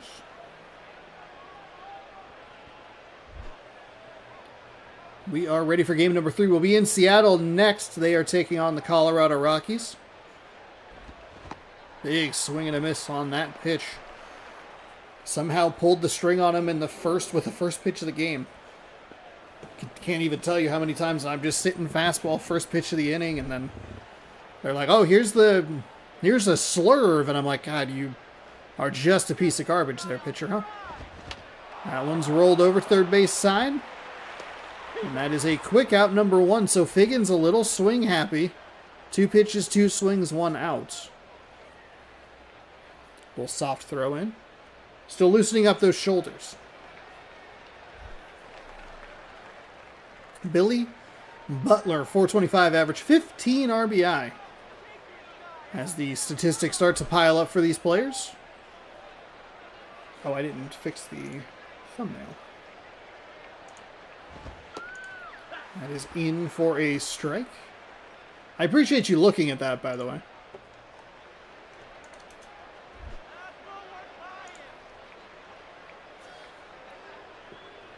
Almost commentated on the pitch that already happened. Here's pitch number 2, well outside for a ball. I was looking at the wrong screen. I'm like looking at my own stream going, Andy's getting ready to throw. 1-1 with one gone. That is crushed foul. Terrible.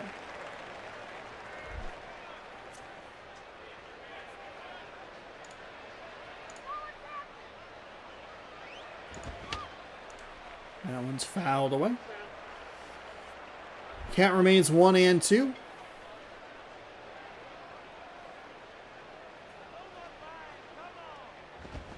That one's fouled away as well.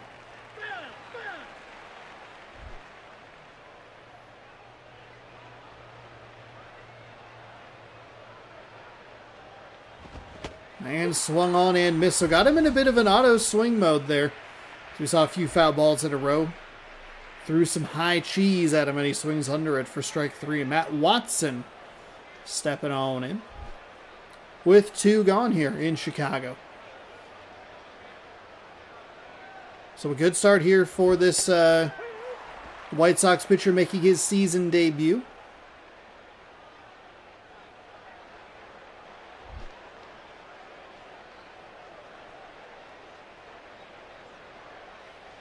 Oh, 0-1, 2 gone. That is popped out into left field. And that will retire the side. So a quick 1-2-3 inning for the White Sox starter making his first start of the season. And we'll see the home team coming up here in just a moment. We'll take a look at the standings at the end of this video, I hope. It's a good chance for us to catch up on what's going on. We're through the first full month, and the first series of that month is done. So I think it's a good reset point for everybody. Center fielder B.J. Upton in this nearly righty exclusive lineup. He'll lead off from center. Maglio Ordonez in right. Albert Pujols over at first. Terry Evans is in left.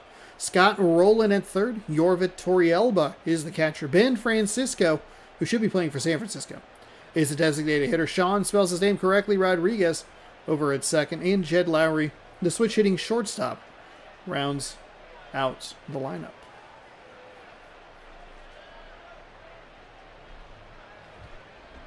Derek Lowe is the right-handed pitcher. It's all righties. Weird. Okay, so it must not matter. Or the White Sox just don't have a single lefty on the line. There's no way in today's day and age you would start 8 right-handed bats against a righty pitcher, right? Anyway, Derek Lowe is 2-3 with a 4.61 ERA. 5 games where he's pitched 13.2 innings, 17 hits, 3 walks, 3 strikeouts. Very low strikeout total. That'll bring up B.J. Upton.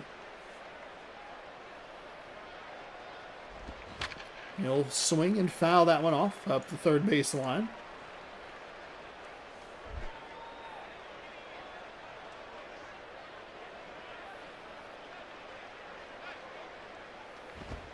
That misses low.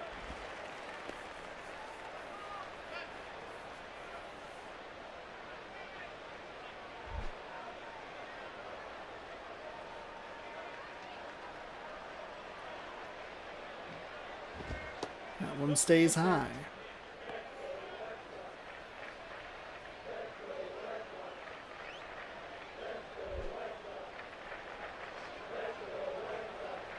So 2-1. As the righty readies and fires. That one's low. So 3-1 now. Upton with a good approach.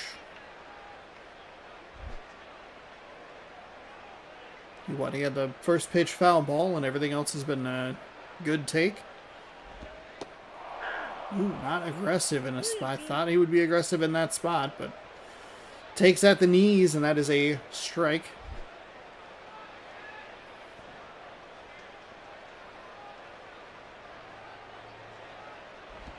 And he fouls that one off to stay alive.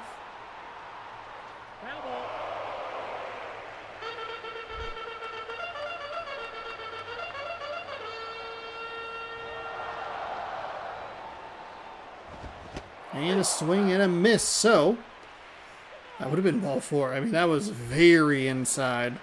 Maglio Ordonez, batting .229, 3 home runs, 8 RBI on the season.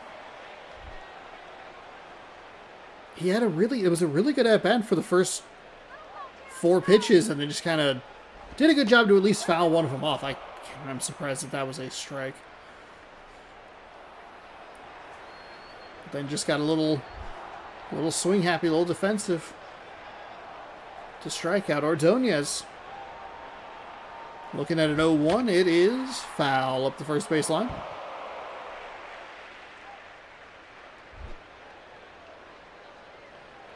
Oh and 2. And a swing and a miss, so 3 straight strikes and a quick set down of Ordonez. That one's right on the edge. He's very late on the swing. 92 mile an hour, 4-seam fastball.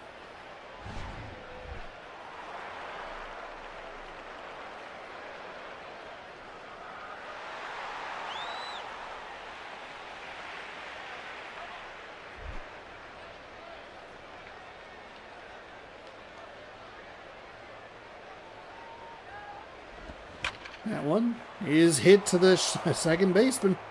Fires over to first, and it's a 1-2-3 inning for the White Sox. So nothing all that exciting happening in this one. Zeros everywhere. Let's see. So let's make another note section.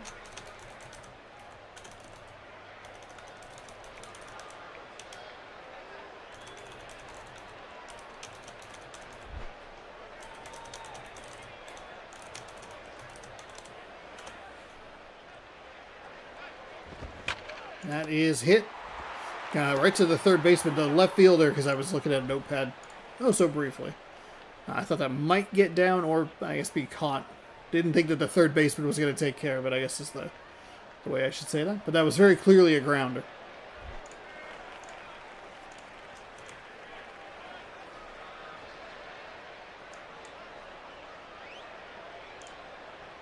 Oops. Come on. Get it together.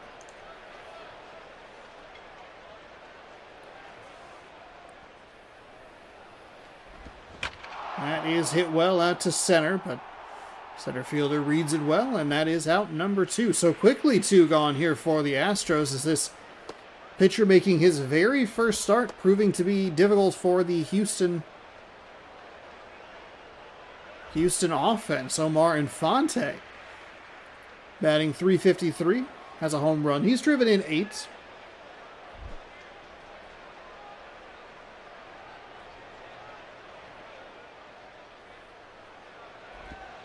And that is in for a strike, gets the inside corner.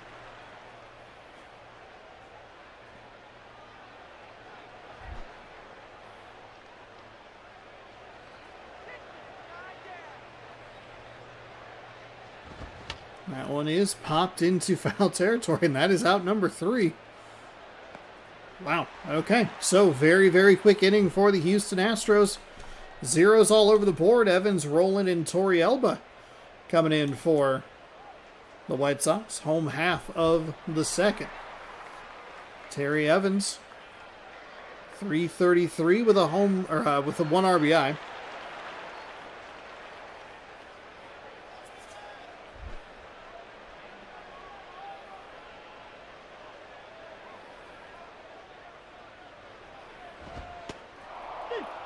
That is a strike at the top of the zone.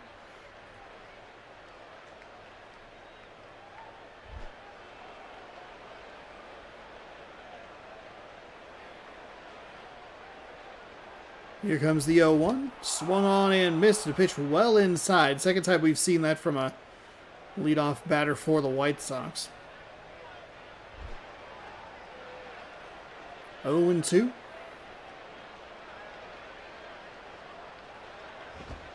That one misses low.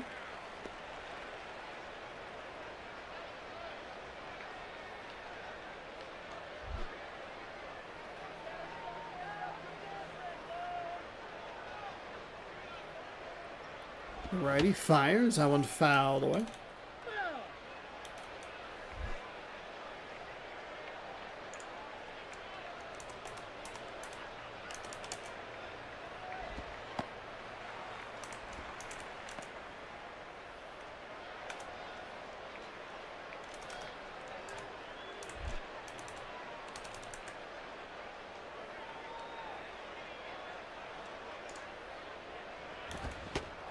swung on and missed.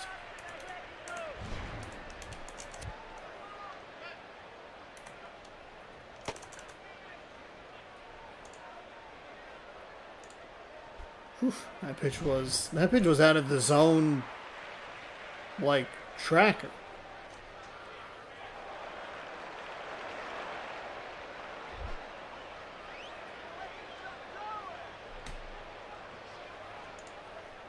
That was barely there. That one's rolled over to the third base side. It'll be fired across, and that will be out number 2. Neither of these teams apparently interested in playing any kind of offense.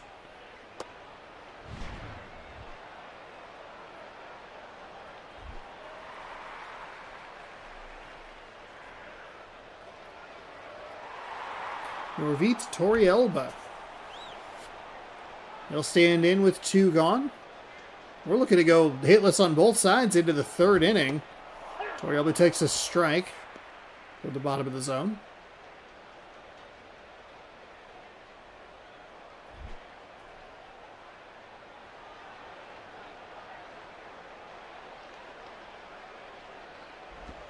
That's inside for a ball, so 1-1. Torrealba looking to get something going here for the White Sox. Or I guess just this game in general. We had a lot of action in the previous game between the Twins and the Dodgers. That one's going to be rolled over. Shortstop scoops and fires over to first. That will do it for the bottom half of the second. It's been 1-2-3 for all 4 halves of the 2 innings. And we will head to the top half of the 3rd. Ignore that mid-second. I don't know why it's broken after that point. It's very weird. Marco Scutaro. Can he get anything going against this left-handed pitcher, making his first start? That is in for a strike.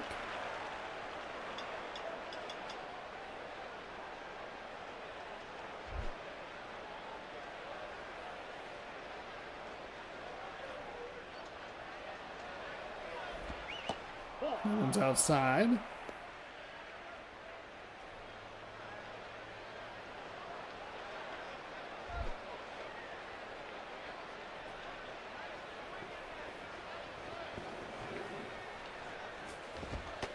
That one's inside.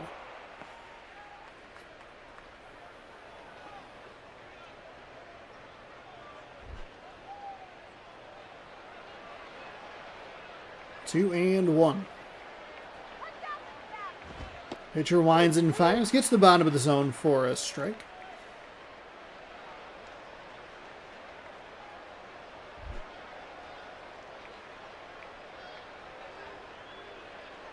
Here comes the 2-2. And a strikeout, so that keeps the zeros on the board. Colby Rasmus.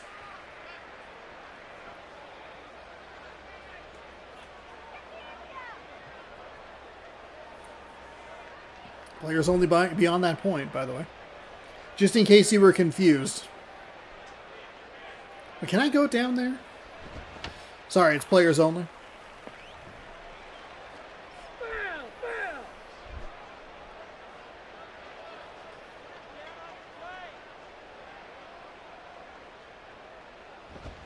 That one's foul. 0-2. One out here in the top of the 3rd.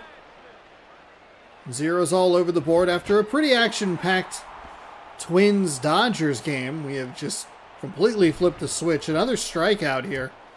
And it's another one of those strikeouts where we're looking at the swing track or the pitch track, and the blue emanating from the yellow dot is barely even in the extended area. I mean, that was a 93-mile-an-hour fastball. The swing timing was pretty normal, but just could not get a hold of a pitch in that location to do anything with it. And it's 2 gone here in the 3rd. That is foul.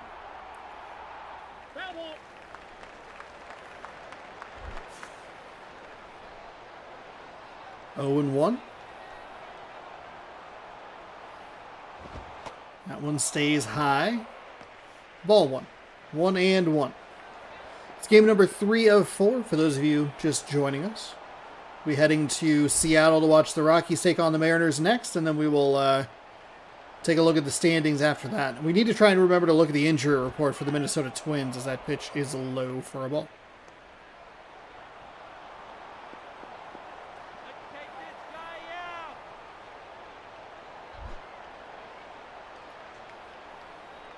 So 2-1.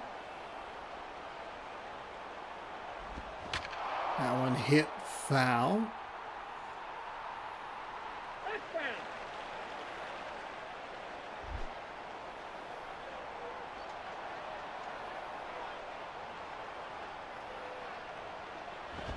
And that one is crushed out to left field. Left fielder chases it, but obviously well short. And that will leave the zeros on the board. We are through 2.5. No hits or anything for either side. It'll be the 7, 8, 9 hitters for the Chicago White Sox. It is the midpoint of the 3rd inning, not the end of the 2nd. The game is broken. That's shocking. A 2011 PlayStation 2 game maybe didn't get the love and care it deserved or should have gotten. I don't think it sold. We looked at how many copies it sold. I think it only sold like 120,000 or something like that. I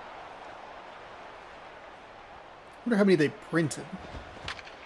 That one's rolled over to first base. First baseman takes it himself, and that's one gone. So, very quick first out here in the bottom of the 3rd. The White Sox have a chance to walk this off. If they can just put 2 good swings on the ball, realistically, they just have to get a home run.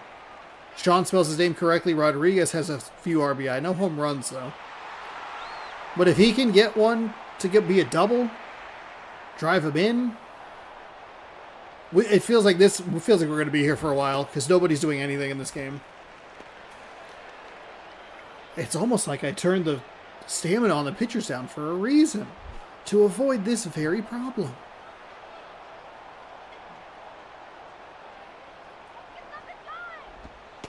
That pitch is outside. I do have MLB. I just completed my physical collection of MLB The Show games last week. I think the only one that I would like to get is maybe 21 for the PS5, but I'm not super concerned about it. I have every... I guess I shouldn't say it. I have the console...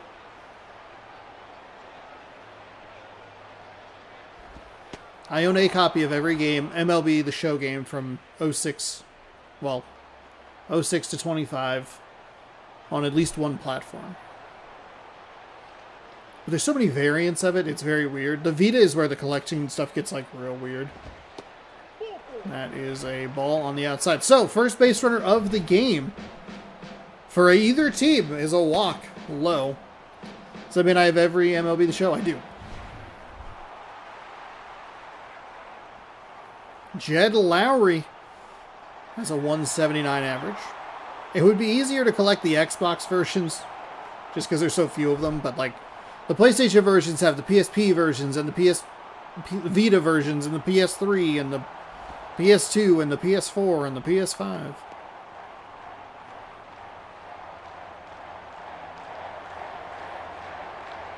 Nice. Okay. One gone. A runner on first. See how patient this batter can be. This is the lone batter that will be batting from the left-hand side for the White Sox.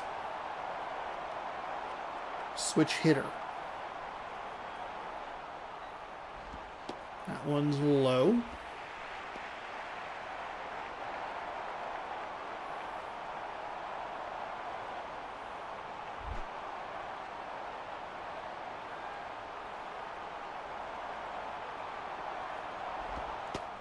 Oof, in for a strike.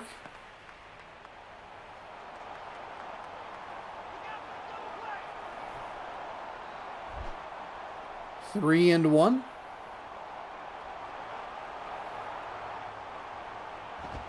That one is ball 4. Okay, so back-to-back walks puts the game-winning run in scoring position for the White Sox. There's only one away. And B.J. Upton had that funky strikeout to lead off the game. He probably should have been the very first base runner of the game, but swung on a pitch well inside. See what he can do here in the bottom half of the third. Can he walk it off for the White Sox? He will roll this one up. The second baseman will fire. That's out number 2, so Upton at least advances the runners. And the bonus part here, at least for the Houston Astros, is we saw the Dodgers try to throw to third in that same situation, but he went to first base. Ordonez with an opportunity. Runners on second and third. 2 gone here in the home half. That pitch misses low. Maglio Ordonez went down on strikes very quickly. It was a quick 3-pitch strikeout. 1-0.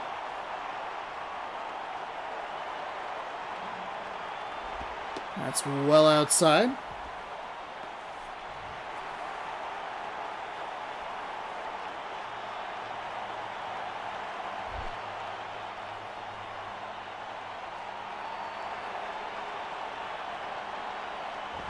That's outside. Okay. Getting interesting.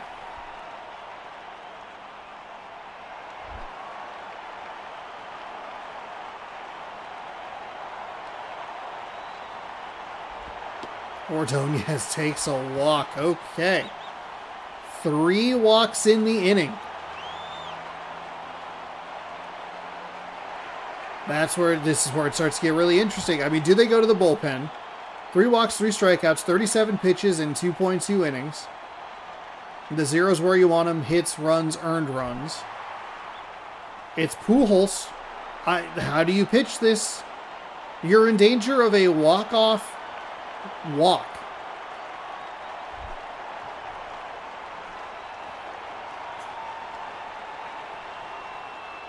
The righty fires to Pujols. Big hero swing right there. And that is strike number 1.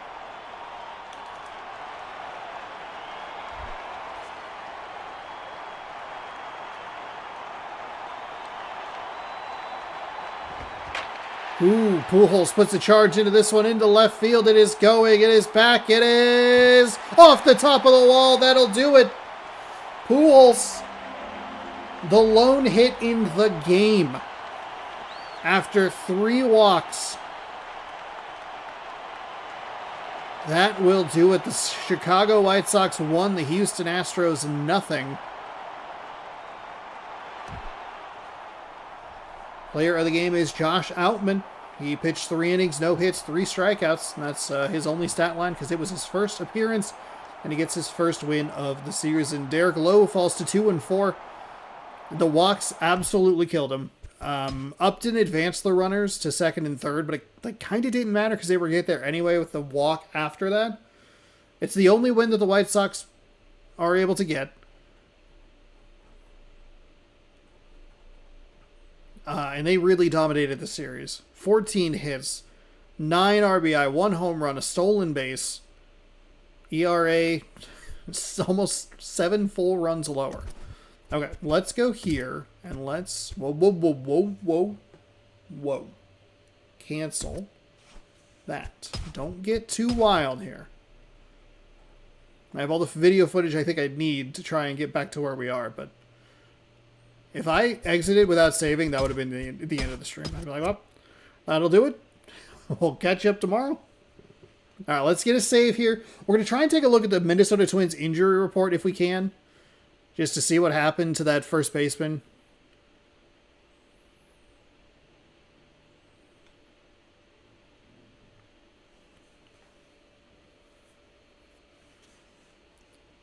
Bum, bum, bum, bum. If you haven't already and you're enjoying the stream, hit the like button. Helps the channel out. All right, around the league. Batting performance, standing statistics.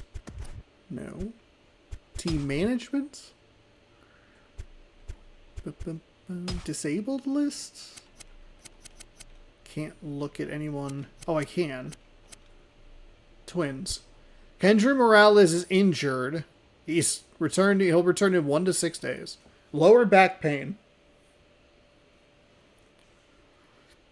Am I ending the stream? No, I am not. I'm not ending the stream. There's one more game left.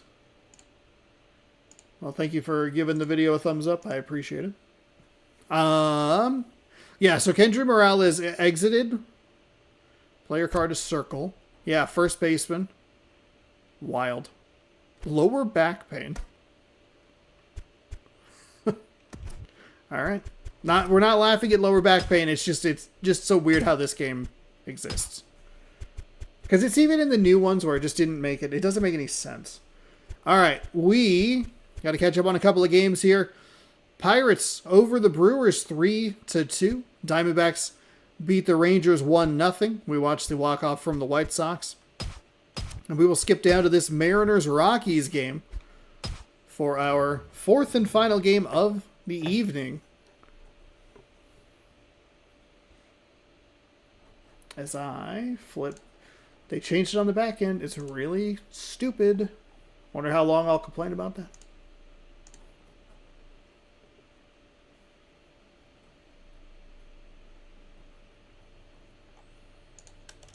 Nope. We do four games. It is listed in the description. Our lineup is always in the description. We are in Seattle, a stadium that I hopefully will be in at least once next season.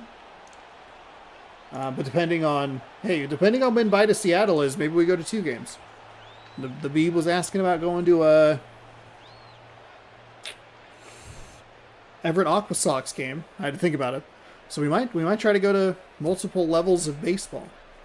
That'd be fun. Shane Victorino is going to lead things off, center fielder. Stephen Drew is the shortstop. Torrey Hunter in right field is a flip back and forth, lefty-righty, lefty-righty. Carlos Padilla at first, Mark Reynolds at third, John Jaso Jinkelheimer Schmidt, is the catcher, Juan Riviera in left, Bill Hall at second, Michael Saunders, the designated hitter. Yes, Christmas is coming. It snowed in my region recently. Our first snow of the season. It actually stuck. But it's supposed to get kind of warm, so glad you're excited for Christmas.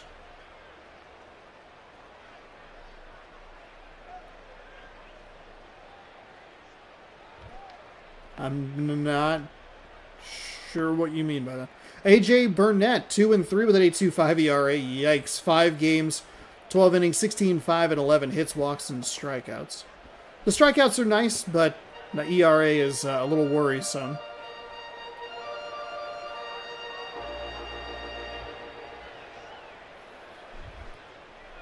Shane Victorino is going to lead things off here.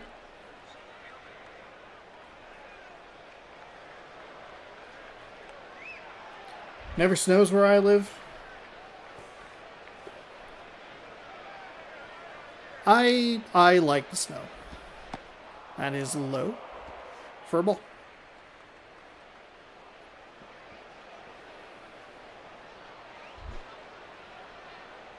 Nice. Also good to see you walk off. How you doing? Swung on and missed for strike 1. He says unconfidently. Stop stepping on that. 1-1. Gosh darn it. Oh, I need better chord placement.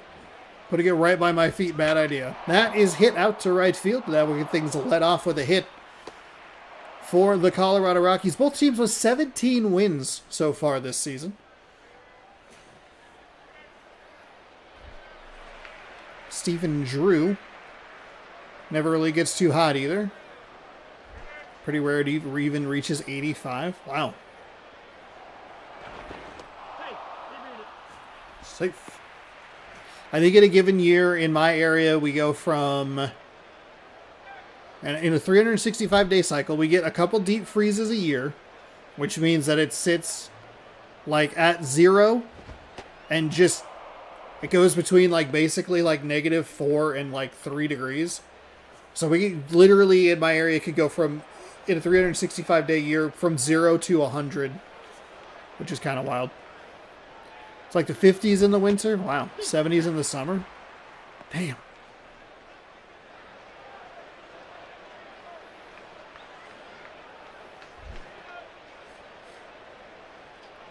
One and one. Odd about it, but they're going to call a strike. Must have been called at the knees. We don't see a lot of missed check swings in this game, and we don't see as many appeals.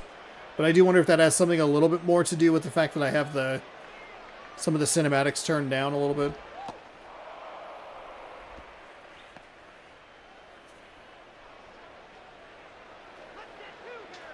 That does actually sound really nice, though. 50s in the winter, 70s in the summer.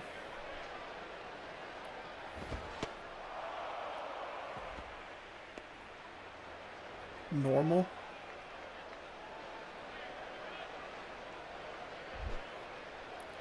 Count is full to the left-handed hitter. Pitcher nods his head in approval and winds and fires. That is hit into right field for another base hit, and they will stop at second. Ichiro is in right. He has a very good arm, so I wouldn't run on Ichiro.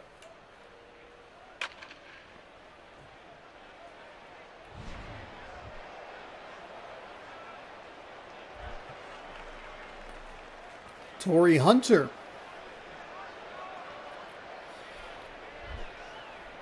Will be the third batter of the inning. Ooh, and they plunk him. Oh my goodness. Okay, so a disastrous start, and you kind of see why that ERA is maybe a little high. 2 hits and a hit by pitch. The bases are loaded with nobody out for Colorado. Carlos Pena doesn't have a great average. Does have a home run. I'd be curious if both RBI came in on that one swing, or if it is literally like he was a solo shot and he was able to drive in one previously. I'm not curious enough to find out, but that one's inside. Ball 1. Okay. Ooh, Burnett's got to figure out how to get this settled down a little bit before it gets out of hand. We saw a 4-run inning in the first for the Dodgers.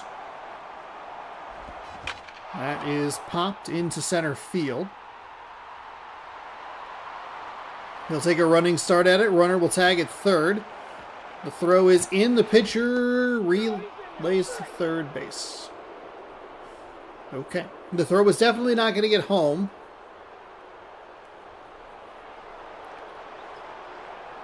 And the Rockies are able to make it a 1-0 lead here in the first inning for Mark Reynolds.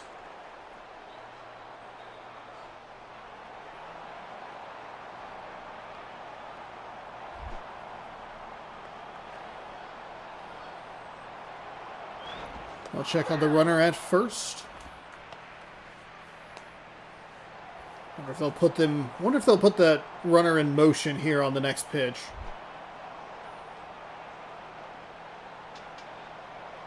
The righty is ready. That is inside for a ball. They do not put him in motion, by the way.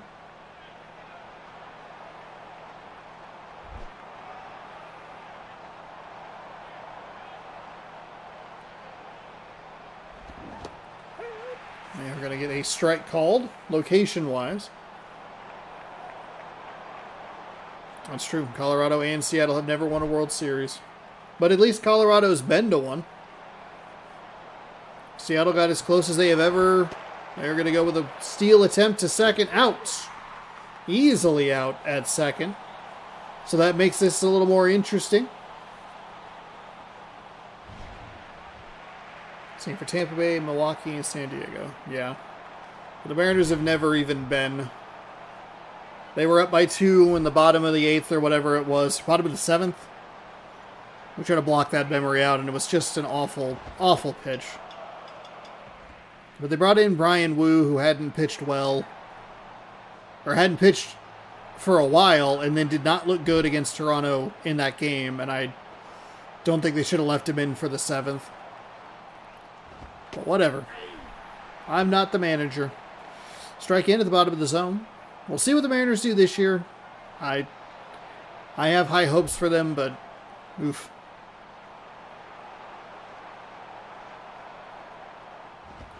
That one. Foul up the third baseline. Don't know why my voice did that. That one.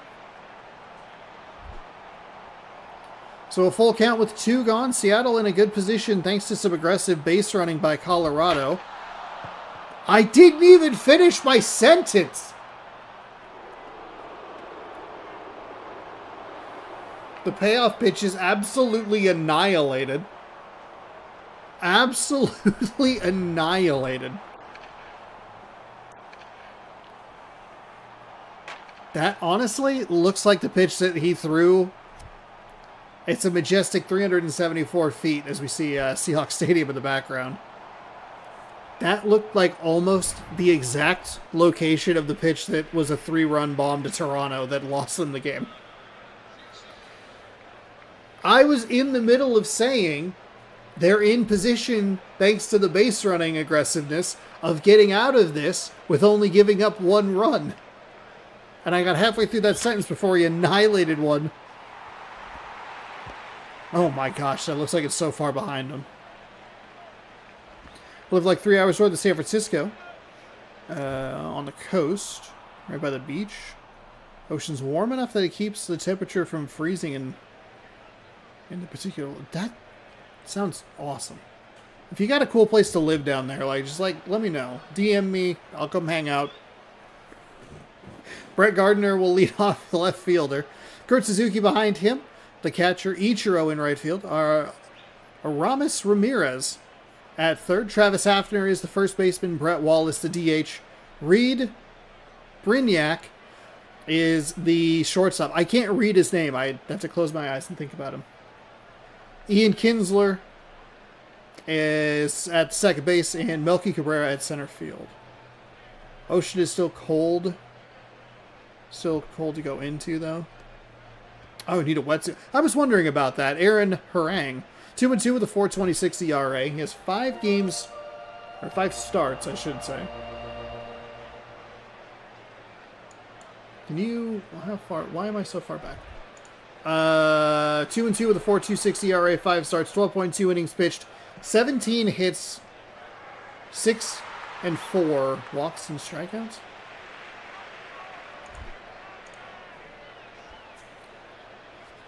Okay, so if Brett Gardner can get on, they will probably put him in motion. Looks like he thought about bunting, or maybe that was just a really weird swing, but it's a strike. Called at the bottom of the zone.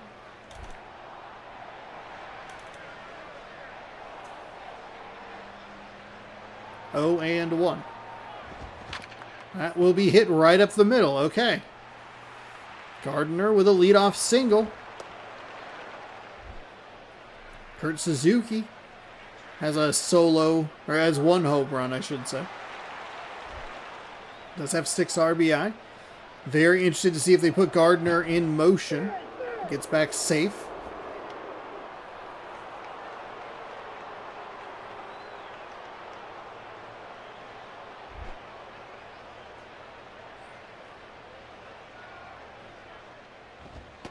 That is high and outside for a ball.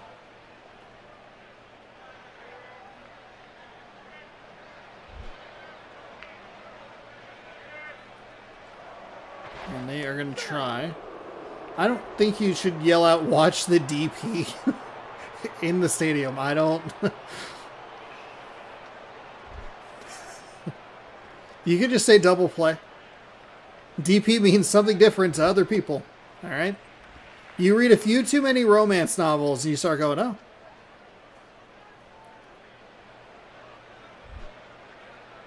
Two and oh. So he's checked on the runner now 3 times and thrown 2 balls.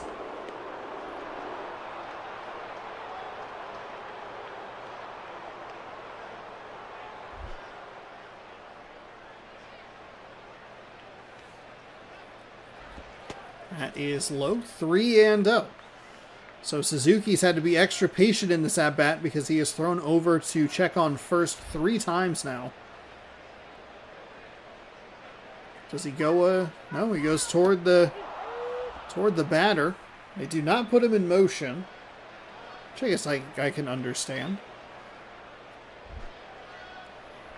Suzuki takes the strike, and this is where Computer likes to swing. 3-1. He's going to do it out to right field, sliding, but can't get the catch because he slid. It put Gardner in a weird position between first and second. He's able to advance to second, but cannot try to get to third. Suzuki with a little bloop shot into right. 2-1. Nobody out, and it's Ichiro. He has a home run. Would he like to make it 2 today? He's not wearing a turtleneck in his character model.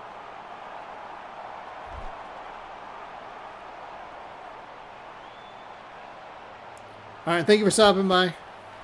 Appreciate you hanging out.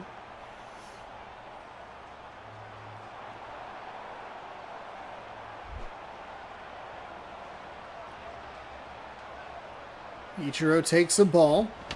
Oh, he's going to get that one off the end of the bat. The catcher will fire. Over to first, though. Ichiro closer than you might anticipate to being safe. We'll bring in Aramis Ramirez. I was right on it. With 2 runners in scoring position, just 1 out.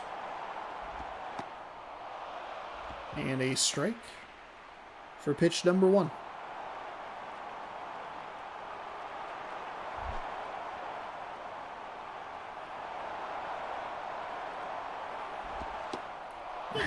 In for a strike as well. You ever play the Mass Effect games? I played Mass Effect 1 and about half of number 2. Probably not half of number 2.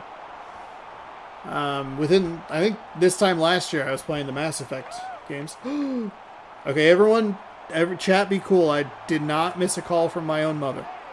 Alright? We'll call her back. That is going to be up the middle. It's going to score 1, and they're going to send him around third. The Mariners are down by 1. That's a great throw from the center fielder. It was spot on. If that ball gets out to center field just a little bit quicker, it's probably a play at the plate and an exciting play at the plate. What was I going to look? I was going to look at Mass Effect, because I did play it on the channel. Search Mass Effect. Oops, not Mass Effect L.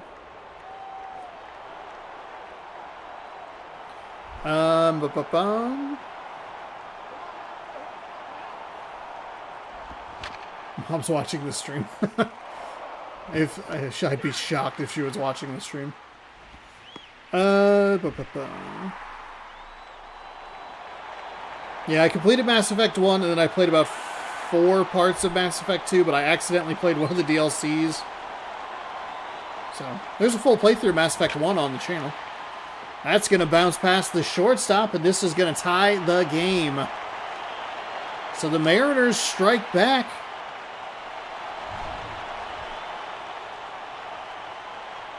In the bottom of the first, which I feel like we don't see a ton of in this game. Like, Minnesota's a good example. They gave up 4 in the first inning, and they were able to come back gradually. I'll bring in Brignac.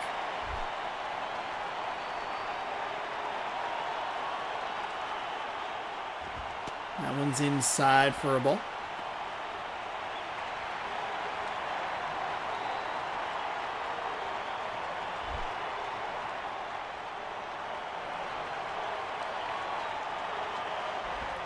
That is popped up. Oof, way under that one. Second baseman has it, calls off everybody around him, and that will take care of the inning, but not before the Mariners tie things back up. We're starting fresh here in the top of the second. Riviera, Hall, and Saunders. A Mariner playing against the Mariners. It's 3-3 through 1.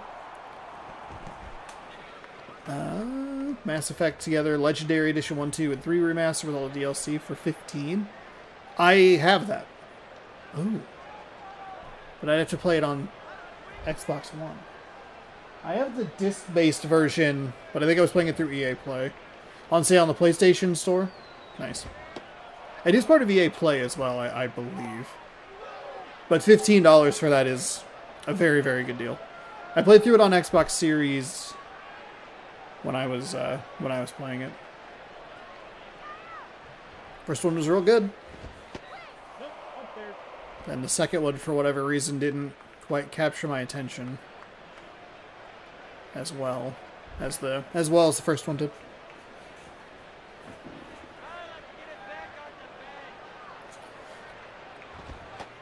That one fired inside, so neither pitcher looking particularly sharp in this one. In this game. Have you... I'm guessing that you're asking because you have played through the Mass Effect trilogy. That one rolled over. Second baseman scoops it and fires to first for the out. I should love the Mass Effect games. I don't know why I didn't play them until literally 2024, but... Bill Hall stepping in. One gone here in the top of the second inning. Swing and a miss.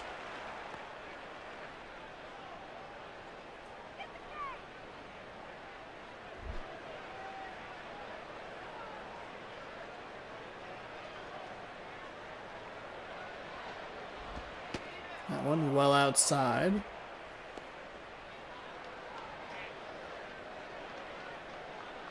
Oh, you know, I can look at the store. So I have just bought the edition the other day. Oh, nice. Did you ever finish that, where you were playing, frick, it's the other space RPG, Outer Worlds. That is a strike. I think you were saying you bought the Spacer's Choice Edition or whatever it was. They release every game 9 different times. It's really annoying. When I look at the new games and there's like 6 versions of something, I'm like, this is obnoxious. That's rolled over to the third baseman. Done. Search. Mass Effect. Oh, Legendary Edition is not on sale on Xbox. Outer Worlds, yeah. It was so glitchy. The upgraded version or the PS4? I mean, I guess either way. I guess that makes sense. Bethesda jank, I think is not limited to Bethesda. Do not buy the Spacer's Choice Edition? Okay. 2-0 with 2 gone here. That one's fouled off for a strike. 2-1.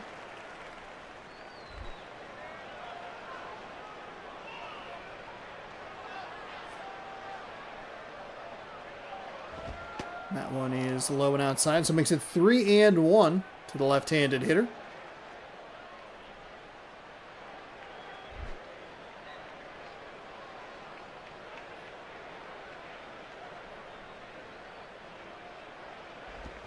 That is out to left field. Gardner will let it bounce in front of him and limit it to a single. I like the play there. Shane Victorino's 1 for 1 with a single today.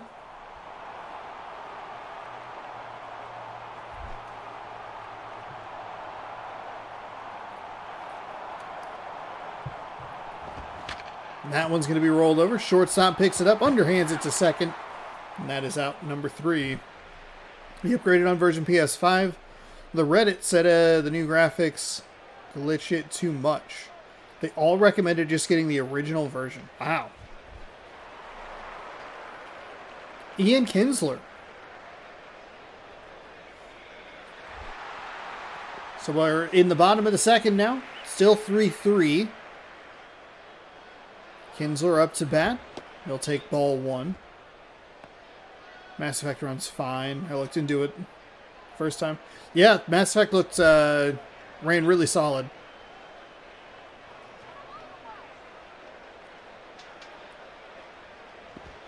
Kinsler is going to poke that into right field as the first baseman dives over the ball. It'll be a leadoff single for the Mariners, looking to take the lead here late. Melky Cabrera.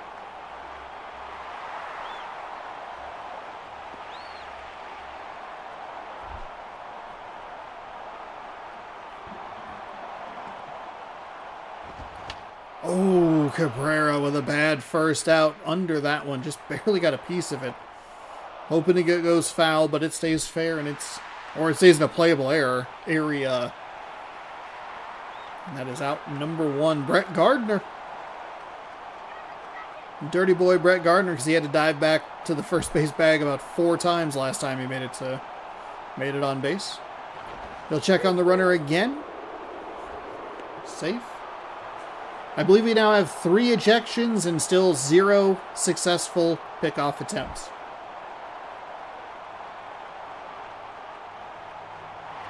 They're going to put him in motion, and he will be safe. He's safe. We've had a couple funky calls today. All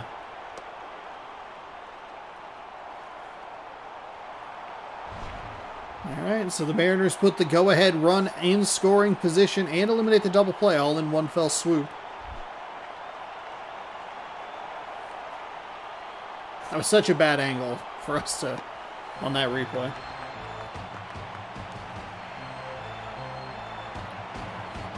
Let's go Mariners. Go Mariners. Let's go Mariners. I mean, impartial commentator. Sorry. Let's go baseball. Mariners has one too many syllables. That's gonna be hit up the middle for a single. Center fielder comes in. It's another kind of slow roller. It's another throw absolutely on the dot that he is bit by the fact the ball didn't get to him quick enough.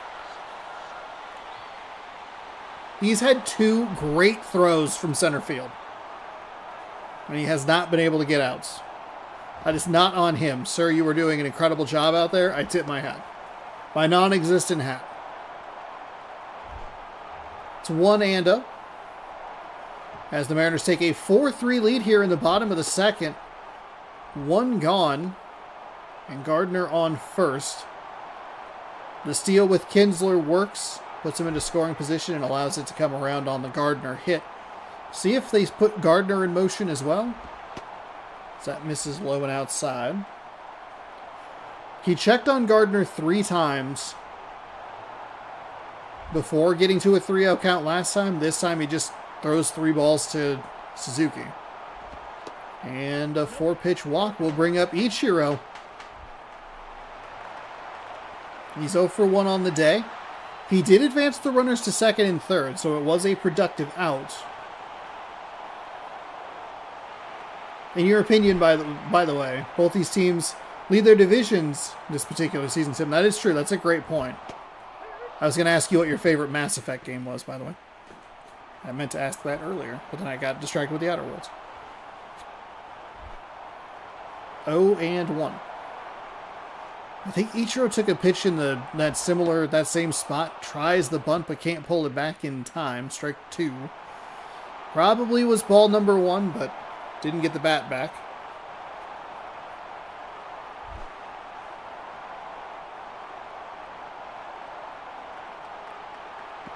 Oh, 2, fouled away to stay alive.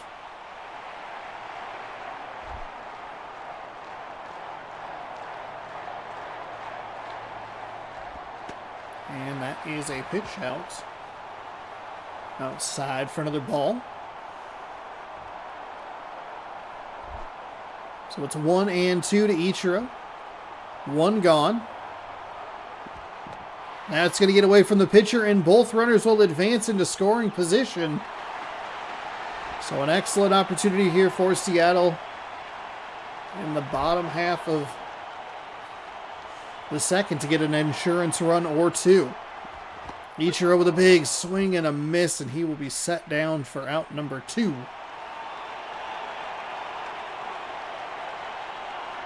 I feel like that attempted bunt strike really threw off his game plan of what he wanted to do. But Aramis Ramirez did knock in 2 last time he was up. Another opportunity for him to do it again. He will punch that up the first base side. It will not score a run, but the Mariners do get 1, probably 2. It's like 1 but better. 3 is fantastic until the final mission. Game of 1,000.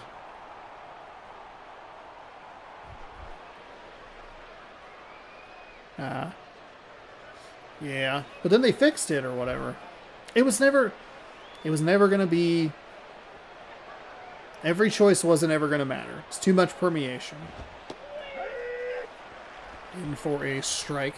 As we head to the top half of the third, Mariners lead 4-3. I think 2 is kind of like universally the favorite and universally regarded as one of like the greatest games ever made. That is hit out to right field. Ichiro tracks it right near the warning track. And he'll take a step back onto the warning track for out number 1.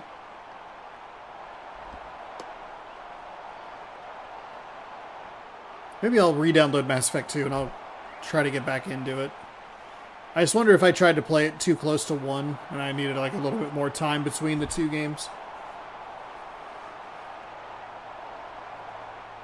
Top of the third.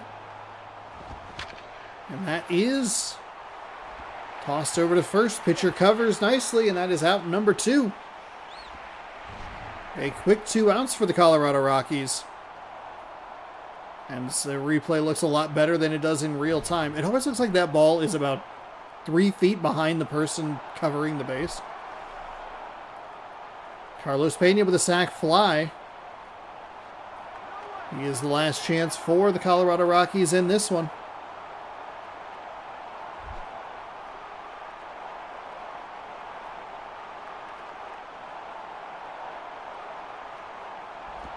That stays up in the zone, or up and out of the zone, I should say, for a ball.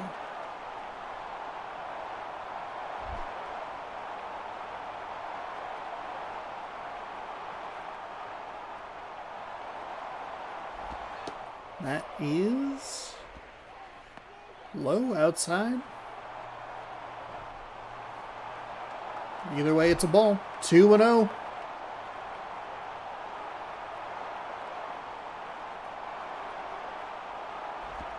That is crushed out to right center field. Will it stay in the ballpark? It will not. It is a game-tying home run with 2 outs. Got every single bit of that one, and we are locked up at 4. They did add some kind of post-mission stories. But man, no big fight, no final boss, but fun. No fun action, just walking. Talking to AI bots. Did an ethereal realm. Ugh. Yeah, not great. This guy looks like his hat's too big for his head. Mitch Stetter, 12 games, a 3-1 record, 3 saves, a 3.12 ERA, 8.2 innings pitched, 1 walk, 11 strikeouts. He'll be asked to get 1 out to send this to the bottom of the third. However, to send this to the bottom of the third in a tie game, however, Reynolds here does have the 2-run home run. And they brought in a lefty to face him, so not great. That pitch is inside for a ball. And the Mariners just got through the little top half of their lineup. Suzuki and Rooker, Suzuki, Ichiro. So it turns out they really did need an insurance run. An extra insurance run. 2-0 with 2 gone. That is hit out toward right field. Ichiro chasing toward the stands. And interesting. It looked like he kind of took a bad route there because it looked like it went toward that funky little corner out there and right.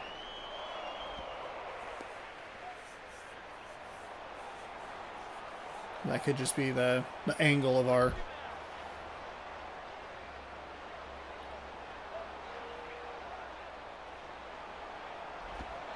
Ooh, that's a dangerous pitch, but gets it in for a strike.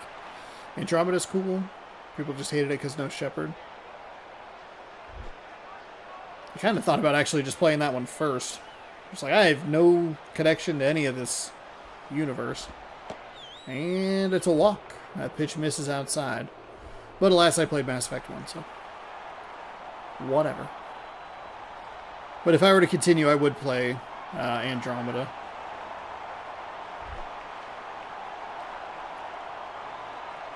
So 2 outs here, top 3. And this will be hit into center field. Center fielder comes in and makes the catch. Colorado gets the 1 run they need to keep this game going. It's 4-4. Hafner, Wallace, and Brignac. Coming up for the Mariners, looking to walk this thing off in the home half.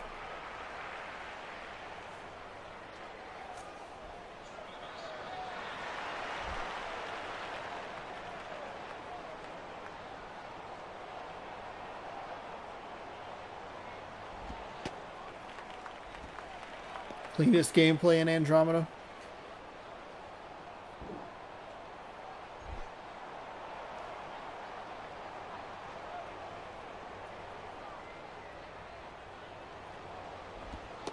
Hafner takes that inside.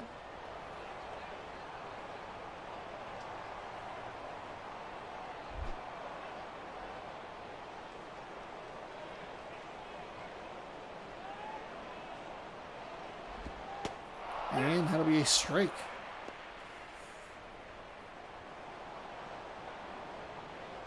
Hafner with a patient at bat here. 2-1. See if he can get on, and that one misses low. Low and inside. Either way, it's a ball. 2-2.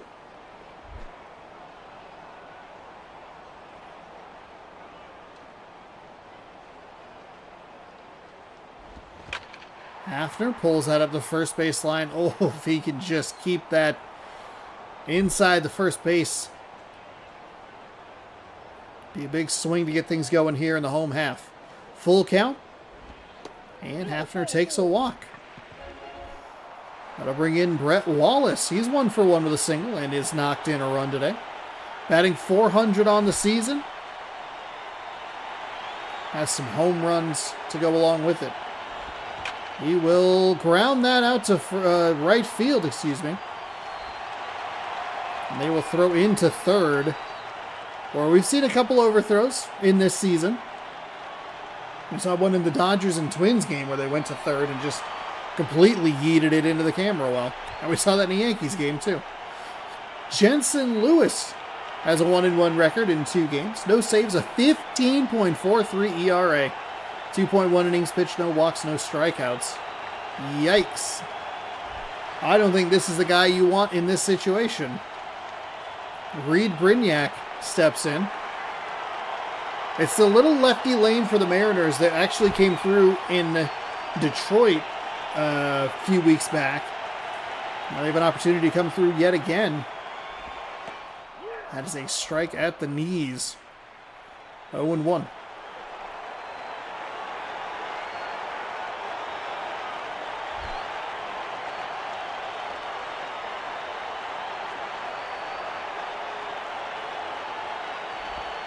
That's low.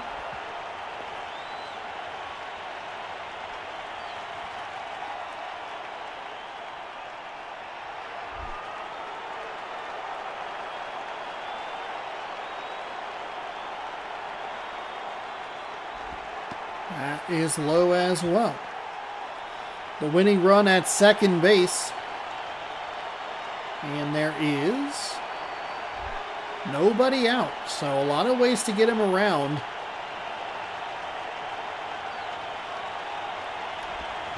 Big swing and a miss. Really wanted to be the hero right there.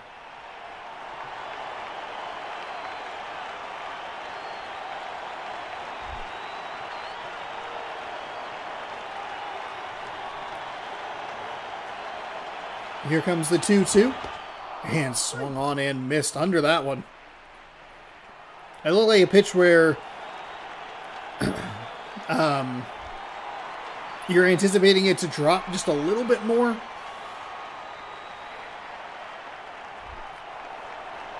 doesn't get to the spot you think it's going to get to. Kinsler 1-for-1 with a single. He stole a base. Opportunity to be a hero here. Takes that pitch inside for a strike.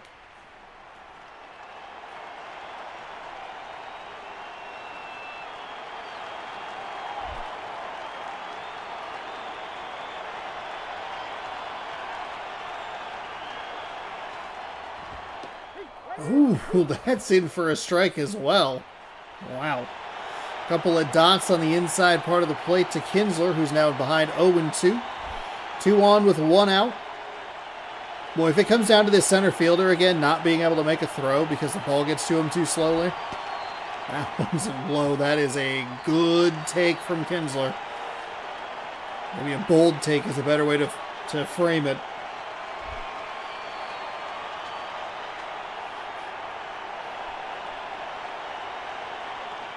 Here comes the pitch, and Kinsler fouls that one off up the third base line.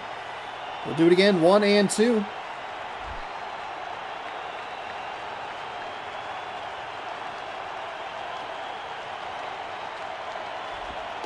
That one's outside. Another good take from Kinsler. With the crowd loud, facing a 2-2 count.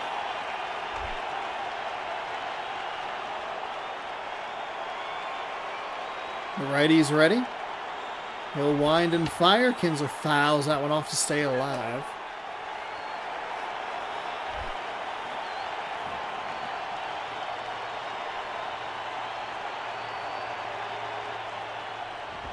That one stays out. Kinsler with 3 real good takes here. And I'd say that was a good swing with the 2-2 count, as this pitcher has been able to dot up some of the edges of the zone. Count is full. Kinsler thought about it. Did he go? No, he didn't. That will load the bases. Wow, we went to the dramatic first base umpire. And then the animation interrupted its own animation. And it'll bring in Melky Cabrera.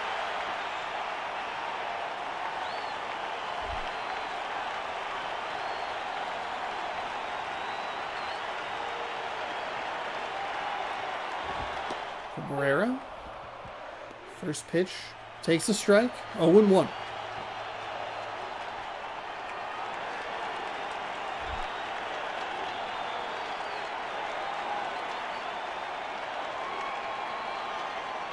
The righty fires, that's outside for a ball. 1-1.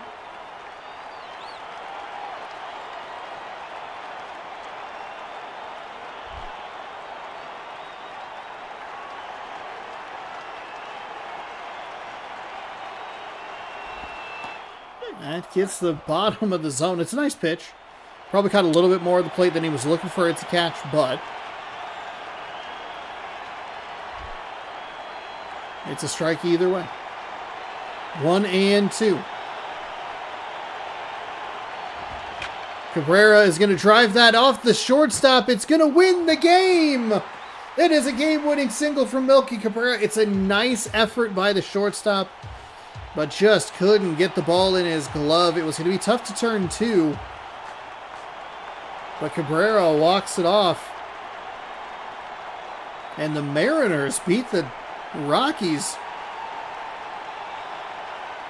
It's at 5-4. Kinsler, your player of the game, single and a walk. Wow. Mitch Stetter gets the win. 4-1 is his record now. Aaron Harang gets the loss. He falls to 2-3. Pena and Reynolds both had home runs for Colorado. No home runs for Seattle, but they score in every inning. And that will do it. What a cut. We had 2 really nice games today.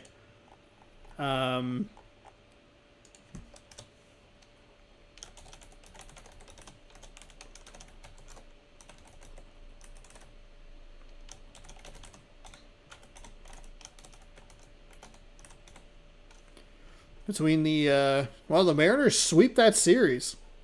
Wild. They improved to 18-10. And that will do it, because that's the final game of the day. So we can sim to date, and we're set. Set and safe. 3-game set for the Athletics.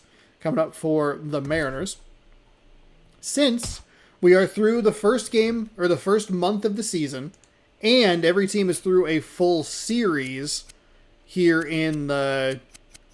Nothing's spilling over. Just double checking. Yeah, nothing's spilling over. So, this is a good opportunity for us to get a... See you, mate. Have a good one. Thank you for stopping by. Where's the Mariners? There we go. Oh, weird. Oh, because that's the All-Star break. Okay, threw myself off. Let's get a quick standings check, because we haven't done that here in just a moment. You know what? We'll save. Just in case. Always save. Thanks, everybody, for hanging out. Appreciate it. I know I missed a stream yesterday, so I'll either do a stream tomorrow night or next Wednesday to make it up, and we'll be back on track. I'll figure that out. We'll see how I'm feeling tomorrow. Ooh, we can also check in on some of those college scores while we're saving here. Let's see. 38-21 final. Boise State over UNLV. James Madison 31-14 over Troy. And Tulane is up 34-21. They got that game in hand. That should be the final to win the American Athletic. So there you go. All right. Save is complete. We are going to back up. We will go to the standing. Let's start in the National League. We'll start in the East. The Phillies on top, 19-9. They have been there the whole time. They've been very, very good. They are, they're 19-9. I mean, that's a good record. The Braves are 3.5 back at 16-13. The Marlins are 15-13. The Mets all the way up at 14-14, and the Nationals are 11-19. In the National League Central, the Houston Astros lead 16-12 is their record. The Pirates are a half game back at 15-12. The Reds are 15-13. They're a game back. The Cubs are only 2 back at 14-14. The Cardinals are 12-16, and the Brewers 10-17. So I like that we have a little 4-team race here in the National League Central. In the National League West, Rockies have been on top, but they're not as far out as they have been. They are on an L3 at the moment. The Rockies 17-12, the Diamondbacks 14-15, the Dodgers 12-16, the Pirates 12-17, the Giants 11-17. In the wild card, the Braves and the Pirates are tied for the lead, and then you have the Reds, Marlins, Cubs, Mets, Diamondbacks, Cardinals, Dodgers, Padres. I think that'd be kind of where I'd draw the line 4 games back. So I do probably need to actually take some notes and see, like, Braves, Pirates would be a good series to watch just because they'd be battling for a wild card spot. But we don't, I think, like the Reds and the Marlins. So we'll keep an eye on it. Flipping over to the American League, the Yankees lead at 17-10 is their record. The Blue Jays are only a game and a half back. They're 16-12. They've been a weird team to watch at times this season. The Rays are 4 games back at 13-14. The Red Sox are 13-15, and the Orioles are 11-17. Yeah, 6.5 back. The reason the Blue Jays have been weird to watch on paper, they look like they should be more dominant than they are, but their pitching staff just isn't what it should be. Cleveland leads the American League Central at 17-11. The Royals are a game back at 16-12. Twins at 14-14. Tigers 13-15. White Sox at 11-17. So a little bit of a 3-team race there. In the American League West, it's Mariners. They are up by 5 games on everybody. The Mariners are 18-10. The Angels, Rangers, and Athletics are all 13-15. That is weird. And the American League wildcard, Royals and Blue Jays, they are tied atop for the 1 spot. Twins are 14-14, 2 games back. Rays are 2.5 back. Angels, Red Sox, Rangers, Tigers, Athletics. Man, that's a bunch right there. And then the White Sox and Orioles are 5 back each. Okay, so we'll have to pay attention to a lot of this moving forward as the playoffs shape themselves. I realized we didn't actually catch up on all of the scores here, so let me go back. What do we have? We just had the 2. Athletics over the Cardinals, 1-0, and 11-4 your final. Guardians over the Giants. All right. That gets us all caught up. We're all square and ready to roll. I know I already saved, but this gives me a good opportunity to double check. I like having this on video, by the way, just in case I'm like, did I Did I do that? I did. And everyone saw it. Bam. While we save, thank you again so much for watching. I really appreciate it. Happy Friday, everybody. I stream baseball 5 nights a week, 6 p.m. Pacific time. So if you'd like more, be sure to subscribe. Ring the bell if you'd like to be notified. And if you haven't already, please consider giving the video a thumbs up if you enjoy it. Helps out the channel and all that good stuff. And it's free to help support. So thank you so much for watching. I will catch you for sure on Sunday. There might be a stream tomorrow. We'll see how I'm feeling. And we'll get caught up. Because they do technically owe you a stream because I missed last night's. But we'll do that. No problem. All right. Thank you all so much for watching. Hopefully you enjoyed. We'll catch you next time. Good sports, go baseball, and we'll see you later. Good night, everybody.